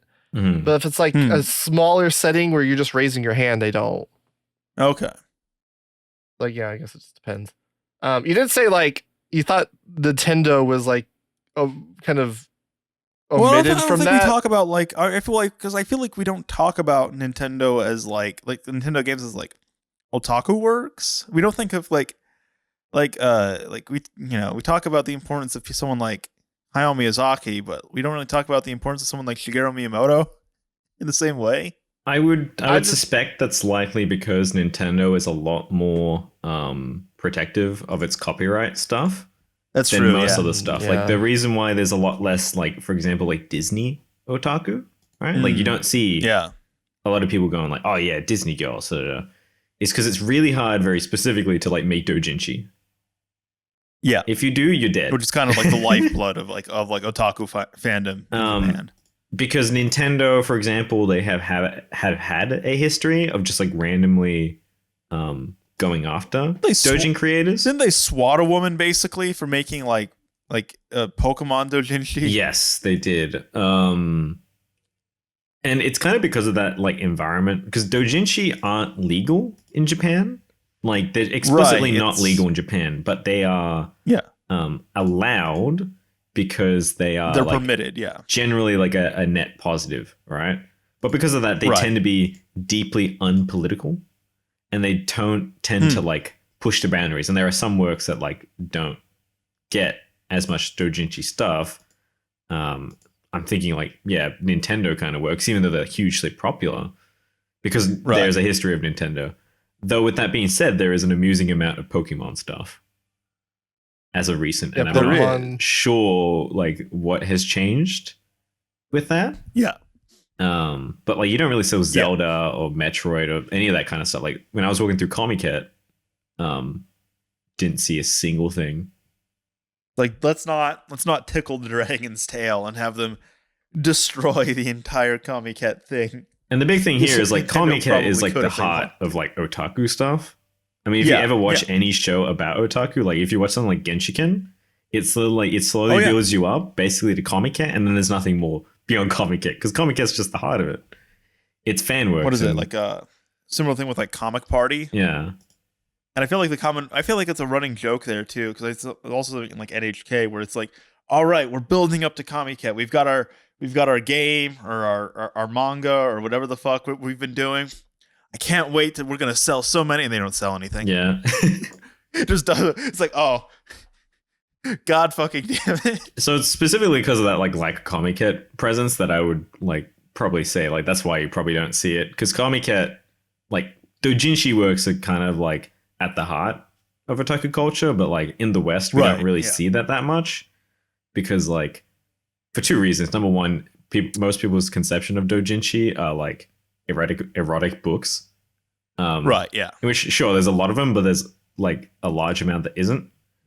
And also like they're just not as accessible. Not all fan works are doujinshi, and not all doujinshi are fan works. Yeah. There's just an overlap. Yeah, people don't really like know how important some fan works are. Like Retake, the fucking Evangelion Dojin like took on its whole fucking life of its own essentially. Oh Where yeah. It starts off kind of erotic and then like eventually it just is like, yeah, fuck all the erotic shit. We're just like telling this story now. Basically, every visual novel circle got their start at Comiket. They still release Toho games at Comiket? They released them at Reisetai, which is basically like a Comiket like thing specifically for Toho. Like there's always this thing about people saying like Toho is dead. It's no longer the biggest thing at Comiket, but it's like it's mostly because Toho's own convention keeps growing and growing. It's like Toho's so popular, we just can't fit it at Comiket. It literally goes in Tokyo Big Sight, the same like area too. It's still huge. Right. Can you explain to me how that building works, by the way? That building is I look at it. ginormous, and there's 3 different complexes. It's just this massive like line, like these 2 lines that go down is like the main building, and then just like this big square off at the other bit, which is like a whole another building. Like, Yeah. it's colossal. It like usually when you see Tokyo Big Sight, you only see that like triangle looking like monolith. Yeah, I was gonna say, so like You don't go in like there. up No. here? Or No. are there like things on the ground? Okay.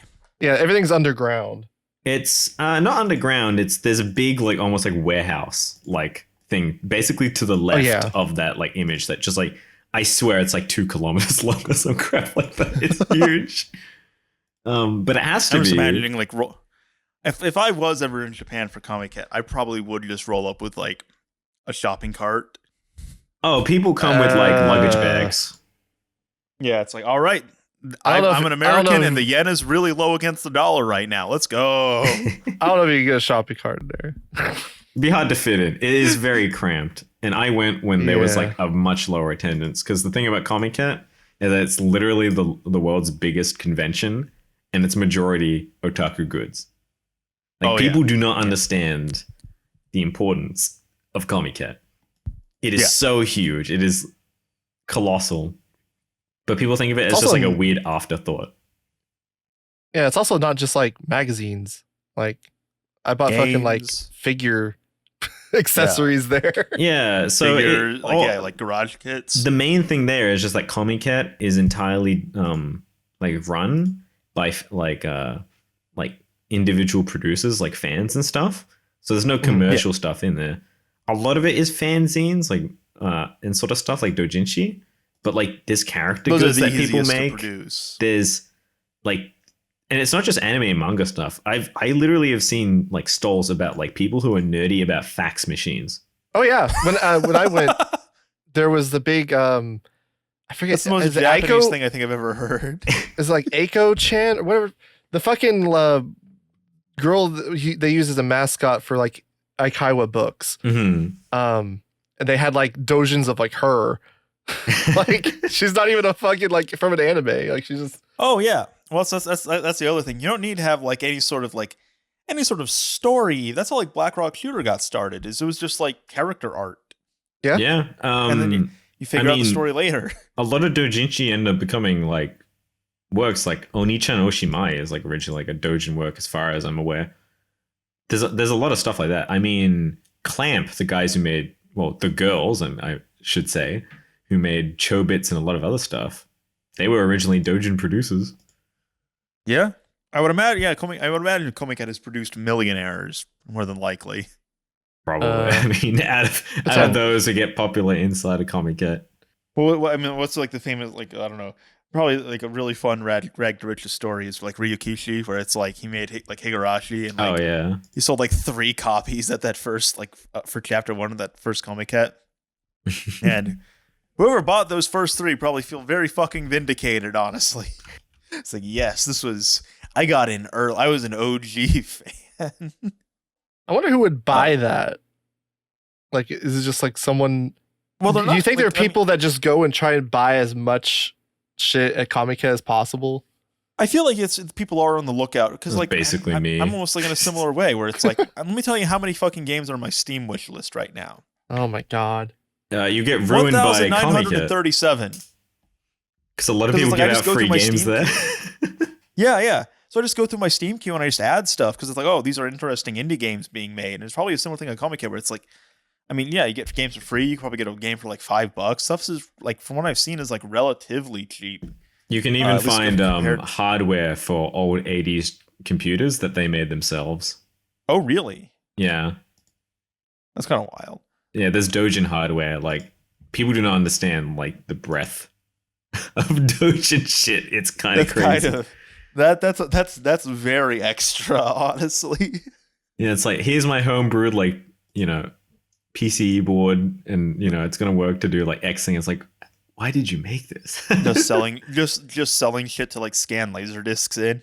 Yeah, no, it's actually crazy. I'd like to go sometime because I'd like to go and just like, just buy stuff, like stuff like, and it's just like, I don't know what it is. I can't read Japanese. I can't talk to them. They can't explain it to me. I just think it looks cool. Some of them can speak English. Like, it's not an uncommon thing. How many vendors are usually even at Comiket now? Like hundreds? Thousands? Oh, Lord. Thousands. How fucking big is this place? It's endless. Like, it's literally endless. I spent like 4 hours in there trying to get from one end to the other. Like, things were closing and I couldn't get everything, right? I mean, there's so many vendors and stuff that, like, I literally went and got Yoshitoshi Abe's, like, doujinshi that he was selling, right? Huh. It was like he was just another dude. People didn't really necessarily care. He was selling at an average rate. And I'm just like, oh, I just met Yoshitoshi Abe. Hell yeah. I have a work from him that is signed. I didn't get it signed by him, but it was being sold at a convention, and I was like, it's like a preview art book. So it was like he was doing like an art book, and then he put out these things that was like a preview of it, so it has some of the art in it. And he signed it, and I got it at a convention once because someone was selling it, and was like, shit, now or never. Mm-hmm. I like his YouTube channel too, because I was like, one of his videos is just reviewing vape pens. Caffeine vapes is what they were, which I didn't know existed until I saw that video. Interesting. Yeah. It's interesting, though, because I feel like, someone like Yoshitoshi Abe would be a big name there. There was a story recently, like one of the recent Comikets, where the author of Bocchi the Rock had to be like moved outside for some reason. She was far too popular, her Blue Archive doujinshi, so they had to put her outside because the line was disrupting everything. Let me tell you, I went to Comiket right after like not doujinshi, right after Bocchi the Rock aired, right? Biggest thing everywhere. Not kidding you. There were like 5 people who made Bocchi the Rock doujinshi. All headlines. All headlines. Wow. Because it's such a process to go make it. These guys were just like clearly fans of like the manga and were swamped by people who were like, I need Bocchi. Because this was like right after it aired, basically. Or like while it was airing. I remember seeing this old lady who drew her own thing. She had very good art, and I was just like, damn, I can't buy your work because it's already sold out. God damn. I guess that's a good problem to have. That kind of reminds me of like making YouTube videos. Like, I guess we're essentially just the Western equivalent of like doujinshi artists. We're all just competing for like, people's eyes. Well, you like make a fucking video on like something you're banking on is going to be popular, so you can release it right at the peak of popularity, just like you're making a doujin for Bocchi right before it airs. To get your name out there, make a little bit of cash, Yeah, if these guys were short selling, they would have made millions. They're saying, all right, so here's the next move, the otaku stock market. Oh my God. Yeah, you're saying Bocchi is the GameStop of anime? It basically is. They allow filming at Comiket, or is that kind of like frowned upon? I'm not sure. You can ask for pictures. Like when I took a picture of the dude that was selling the Trump doujin, I asked him for like a picture. He was like, a lot of times they'll be like kind and like oblige or whatever, but yeah, you can't just like walk around with a camera out, like filming everybody or whatever. Right. That'd be incredibly rude, especially given that. I mean, a lot of people, I'd imagine, like their anonymity, but they're at an in-person event. And they're, in case they're just selling porn and they're like, I don't want this to be like, I don't want my coworkers to know about this. Yeah, I mean, I guess the open secret is if you look foreign enough, you can, and no one will really say anything to you for a while. Huh. Because that's the one benefit of the kind of I don't want to say like just the anti-Gaijin kind of sentiment thing where they just fucking white people. Like you go to like a shrine or something if you really want to, that has like no pictures, and you could take a picture of the no picture sign. Like no one is gonna say anything to you because they're just like, oh, they just can't fucking read. I Like, can only imagine like what they would think at the sight of a white guy taking a picture of a sign that said no pictures. I could only imagine the confusion. Like, does he know? Is that why he's taking pictures? Like, does he think it's cool? Like, what do you mean by that? This just making me think now of like, what were the... I never looked into it, but what was the Japanese reaction to Logan Paul finding that body in the forest? You know, I'm not entirely sure, but I can bet you it's very negative. I would imagine it was probably as negative, if not more so, people in the English-speaking world reacting to it. I'm like, sure, like Japanese, like terminally online right-wingers would have used it in the same way that like weird censoring of boobies, you know, they get angry at. I feel like Logan Paul might be how they just see your average American in general. Oh yeah. They actually don't have like a super negative view of. I was saying like more like right wing people. Yeah. Because it's just Logan Paul like harassing people in Japan, and then he does that video. Yeah. And it's like, well, it's like a whole thing that's been going on recently, hasn't it? Yeah, because the yen has tanked, and the Japanese government has opened their borders like much more since like the COVID bit. It's a big. A lot of Japanese communities are like having issues with tourists. I don't know how much of it is exaggerated by certain groups, because I know there's like the stuff in Kyoto, but like I'm gonna be real with you, a lot of people in Kyoto are just like naturally kind of against foreigners. Yeah. In particular, like in a lot of the like old sort of areas, right? Because it's like they become sort of touristy spots. But then I've also heard, like yesterday, I read an article about. Do you know that image where it's like a Lawson's, right? Or like a 7-Eleven, and people are taking pictures of it because behind it is like this majestic view of Fuji. Mm-hmm. So it's this hilarious juxtaposition between this fucking commercial Lawson's and then Fuji behind it, like, you know, the most beautiful Walmart skies, you know, that kind of thing. That got popular on the internet, and so a lot of people were traveling out to go there, but apparently like the locals were having a lot of issues, and there were like some foreigners who would climb up on this like dental clinic's roof to get like the perfect picture. And now they want to erect like a fence so that the view is obscured, so that people stop going there to take pictures of the Lawson's next to Mount Fuji. I know I've seen like I've heard like stuff on. I guess it's just, you know, stuff you see on Twitter. The most reliable source for information, where it's like there's like some Japanese businesses now where it's like they're just not accepting people who don't speak English because who don't speak Japanese because no one there speaks like English or whatever, so they can't really communicate and tell them what's on the menu. So it's like that's been a thing. Like even back when I went initially, there was like signs that said like no Gaijin, or like no whites, or like no Japanese, like that kind of, or non-Japanese. Or like speak Japanese, be able to speak Japanese, have it translated, which is fair, honestly. I mean, that was a sentiment, but it wasn't speak Japanese. It was don't be a foreigner. Don't be a foreigner. I see. As I walk in there with my, as I walk in there with my big like 10-gallon cowboy hat and boots, and I'm like, Ohio. Well, I read somewhere someone was talking about how they dealt with like racism in Japan, where they went out on a date with somebody who was Japanese, and like they tried to go to this like restaurant, and they were like, oh, sorry, no whites, and I kind of signed that said like no white or something, and the girl was like, oh, it's okay, he's with me, and they're like, no, And she was like really upset. She was like, "Oh, I don't understand why they wouldn't let you in because you're with me. I'm Japanese." And he's just kind of like, "That's kind of not the point." Like, could you imagine like this scenario like anywhere else? It's pretty funny because I mean, fundamentally that's like unconstitutional in Japan, but there's a hilarious story about this. I'm gonna call him a Giga Chad. I don't remember his like full name. It's like something Debitor, because he made his like English name into like a Japanese sounding like version. He goes to Hokkaido and he wants to go to like an onsen, like a hot spring, right, to sit.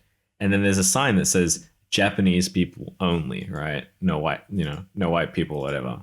And he goes in and he wants to go in, and they're just like, look, the sign here, no Japanese people. This guy gets so annoyed at this that he decides to go through the whole trouble to get a Japanese passport and like citizenship, right? Just so he can go back and go there. And then he's like, well, look, I'm now a Japanese citizen. Let me in. Like, well, you're not the sign said like no Japanese. non-Japanese people. Okay. Yeah, it's like, well, you're not really Japanese. It's like, well, I have my citizenship here. I'm clearly, Japanese. And they say no. And then he goes and he sues them and wins in court over discrimination. What do you do if you're like black or white or just non-Asian, and you're someone who was born and raised in Japan? You just get screwed over. The many Brazilian people that live in Japan. That's a big thing where people will say that they're not Japanese because they're not full Japanese. That's definitely a thing. Because I was gonna say it's understandable. It's like, okay, we're not gonna serve anyone who can't speak Japanese because it's just, I mean, it's a hassle. I mean, fucking like, I had a fun. I was irritated when I got like DoorDash, and it was like, your place is hard to find. Contact your DoorDasher is having a hard time finding your place, even though I included instructions. It's like a place 2 blocks from my building. I included instructions for how to get here. I called them up, and they only spoke Spanish and they didn't speak English. And I'm like, well, I'm shit out of luck here. Because I don't speak Spanish. I don't know how to translate this into Spanish. So it is, I mean, like I can see like, from a business perspective, a language barrier being frustrating. But yeah, just carte blanche being like, yeah, if you're not Japanese, we're not letting you in. It's weird because like they actually dislike. I don't know how they handle like tourists that are from China or like Korea or whatever, because they dislike Chinese tourists like the most. Like, you ever talk to like people like Japanese people, they're always like, oh, fucking Chinese, the Chinese tour, like it's very a lot of an animosity there. But like what are their historical reasons for that? I'm not really familiar with the history between China and Japan. Yeah, I don't know. I think this might just be like a new thing with like Zoomers or something. I've never really heard of this before. But like, how do they? I don't know. This is a fucking weird that they have like discrimination things against specifically people. It's like, well, how can you tell that they're Chinese when they speak perfectly fluent Japanese? It's like, I can smell their blood. See, for me, you can tell was by lucky. their outfits. I was really Their lucky skull because one shapes. time I was in a store, right? Yeah. And I just had an Evangelion t-shirt on. I had my face mask, right? Mhm. And like, I'm Latino. I'm not looking Asian at all. But one of the cash register people was debating with another, and they were like, you think that guy's Japanese? Definitely Japanese. And I was like, no, the guy's clearly not Japanese. He's white. And the other guy's like, no, I think he's Japanese, dude. Like, only Japanese people like know Evangelion. It's like, what does it matter? Like a Japanese version of Clerks? And the conversation's happening. And I take off my mask, and the other guy's like, shit, man, I was wrong. They place like a bet on it. Yeah. I know. I got pretty lucky. And they're having this conversation as if you can't hear it. Yeah. Or like you can't understand it almost. It's pretty funny because like I got out of a lot of the like Gaijin problems, I think, because I'm just like average Japanese male height, really skinny. Other people I know, definitely not the same experience. And I think my favorite example of that was I went shopping with like a white guy who's like 6 foot or whatever, blonde. And every time he went to the counter, no matter who went first, right? If it was me or him, if he went there, they respond to him in like English and like, do you want a bag? Da, da, da, da. If they came up, they just like did it in Japanese, and I'm like, what are they sussing out here? Like, I don't understand what's going on here. Like, no matter who went first or who went second. Meanwhile, Mumi's over here just scaring the shit out of old Japanese women by just standing somewhere. He's standing there menacingly. No, I got stared at a lot in Japan. Like it was funny because like I didn't even really pay attention to it, just because like I'm already kind of used to like crowds in general or whatever. Right. But like my ex was like, people are like staring at you. Was this like, in oh, Tokyo? really? Okay. Yeah. Like you'd be on like the train and like people would like stare. Like it was a really surreal experience getting on a train and seeing people like move. Like See, I had so many friends who had that experience, but I never had that. I don't know why. I guess I was just Japanese coded enough. And we sat down somewhere, and at one point there was it was a packed train almost. Like it wasn't like rush hour packed, but it was like all the seats were taken kind of packed. Yeah. And people were standing. We had 2 seats open to our left, 2 seats open to our right, 4 seats open in front of us, and then like you look down and like there's like people standing, and like it's just like, what the fuck? Just nobody wants to be around the Gaijin. Yeah, maybe it's I saw that with my friends. We're wearing sunglasses really and had like tattoo arm sleeves or something. I don't even have tattoos. But I you guess were wearing just sunglasses. Yeah, I was wearing sunglasses, but Just that's imagine like you're just completely that's like, kind of just more dressed like a accepted. Yakuza. Well, that's kind of more accepted now in like Tokyo. Hmm. Obviously, if you go to like the countryside, that's not as Sure, yeah. accepted. But like It's they see enough like tourists in Tokyo, they just stopped kind of caring Now, about what like about a ski Gaijin wearing masks? sunglasses. Because like I see people in DC just walking around with like ski masks on in broad daylight, or even in the middle of the night, and they're not really up to anything. It's just a fashion thing, I think. Yeah. Yeah, I think they might frown on balakovs. I'm not sure.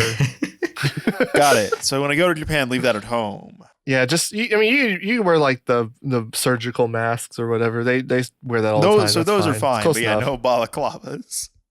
Sunglasses and surgical masks. There we go. Okay, so I can dress like the Unabomber. You can dress like the Unabomber. Yeah, you can't go to like certain like fucking baths and stuff like that if you got tattoos and stuff. Huh. Like just because of the associated like with Yakuza. any tattoos? Sometimes it can be, yeah. Yeah, Wow. just yeah. It's less of an issue in like Tokyo specifically. In large part just because like Yakuza themselves have been getting less tattoos because it outs themselves as Yakuza sometimes. But it's still like a bit of a tattoo for like not tattoo, taboo. Tattoos. My brain just failing there. I was gonna say you also can't go to some like sex places, like some soap lands and stuff. Sometimes we'll just wholesale reject any kind of tourist or gaijin or whatever. They do that I not don't just know with if like soap lands, but also with like girls bars and stuff. Yeah. Probably because they for have this good weird- reason. Let's be honest. Yeah. Well, I feel like what I've heard is like a lot of it has to do with like they think gaijin just have STDs and they think that's where STDs come from essentially is from gaijin. And then they don't think it comes from like other Japanese people. So they just will spread STDs amongst themselves. Cause like, oh, it's fine. That's a gaijin problem. It's like, yeah, I mean, maybe, but like at some point, To be you fair, slept- the kind of people who go over to another country to get prostitutes are probably gonna That's be kind of the high thing. percentage. Or it's like, but also, yeah, sex tourism kind of sus. So it's kind of like, sus. Yeah. No one's going to cry over the poor weeboo that can't go get his, I'm not his happy gonna- ending at so planned. Call me a hypocrite here. I'm not going to stand on business when it comes to that. Well, we've been going for about 2.5 hours. We're no longer even talking about Moe. Now we're just talking Yeah, this about... had nothing to do with Moe anymore. No, we've veered way off track. Well, because it's like we have anything else that we want? Because we've been going for like 2.5 hours. I got nothing else to add off the top of my head. Well, we talked a lot about the Moe Manifesto. Do you want to start talking about the Communist Manifesto? Oh, buddy, I could do that for hours. Oh no, because you linked us like 100-page document on the Moe, like just your notes on Moe. How many notes do you have on Marx? Literally like over 2,000. Good lord. Well, let's talk about animemes. Another time then. Let's talk about our anime memes. Oh god. Oh no. Oh dear. Oh god, my dog passed.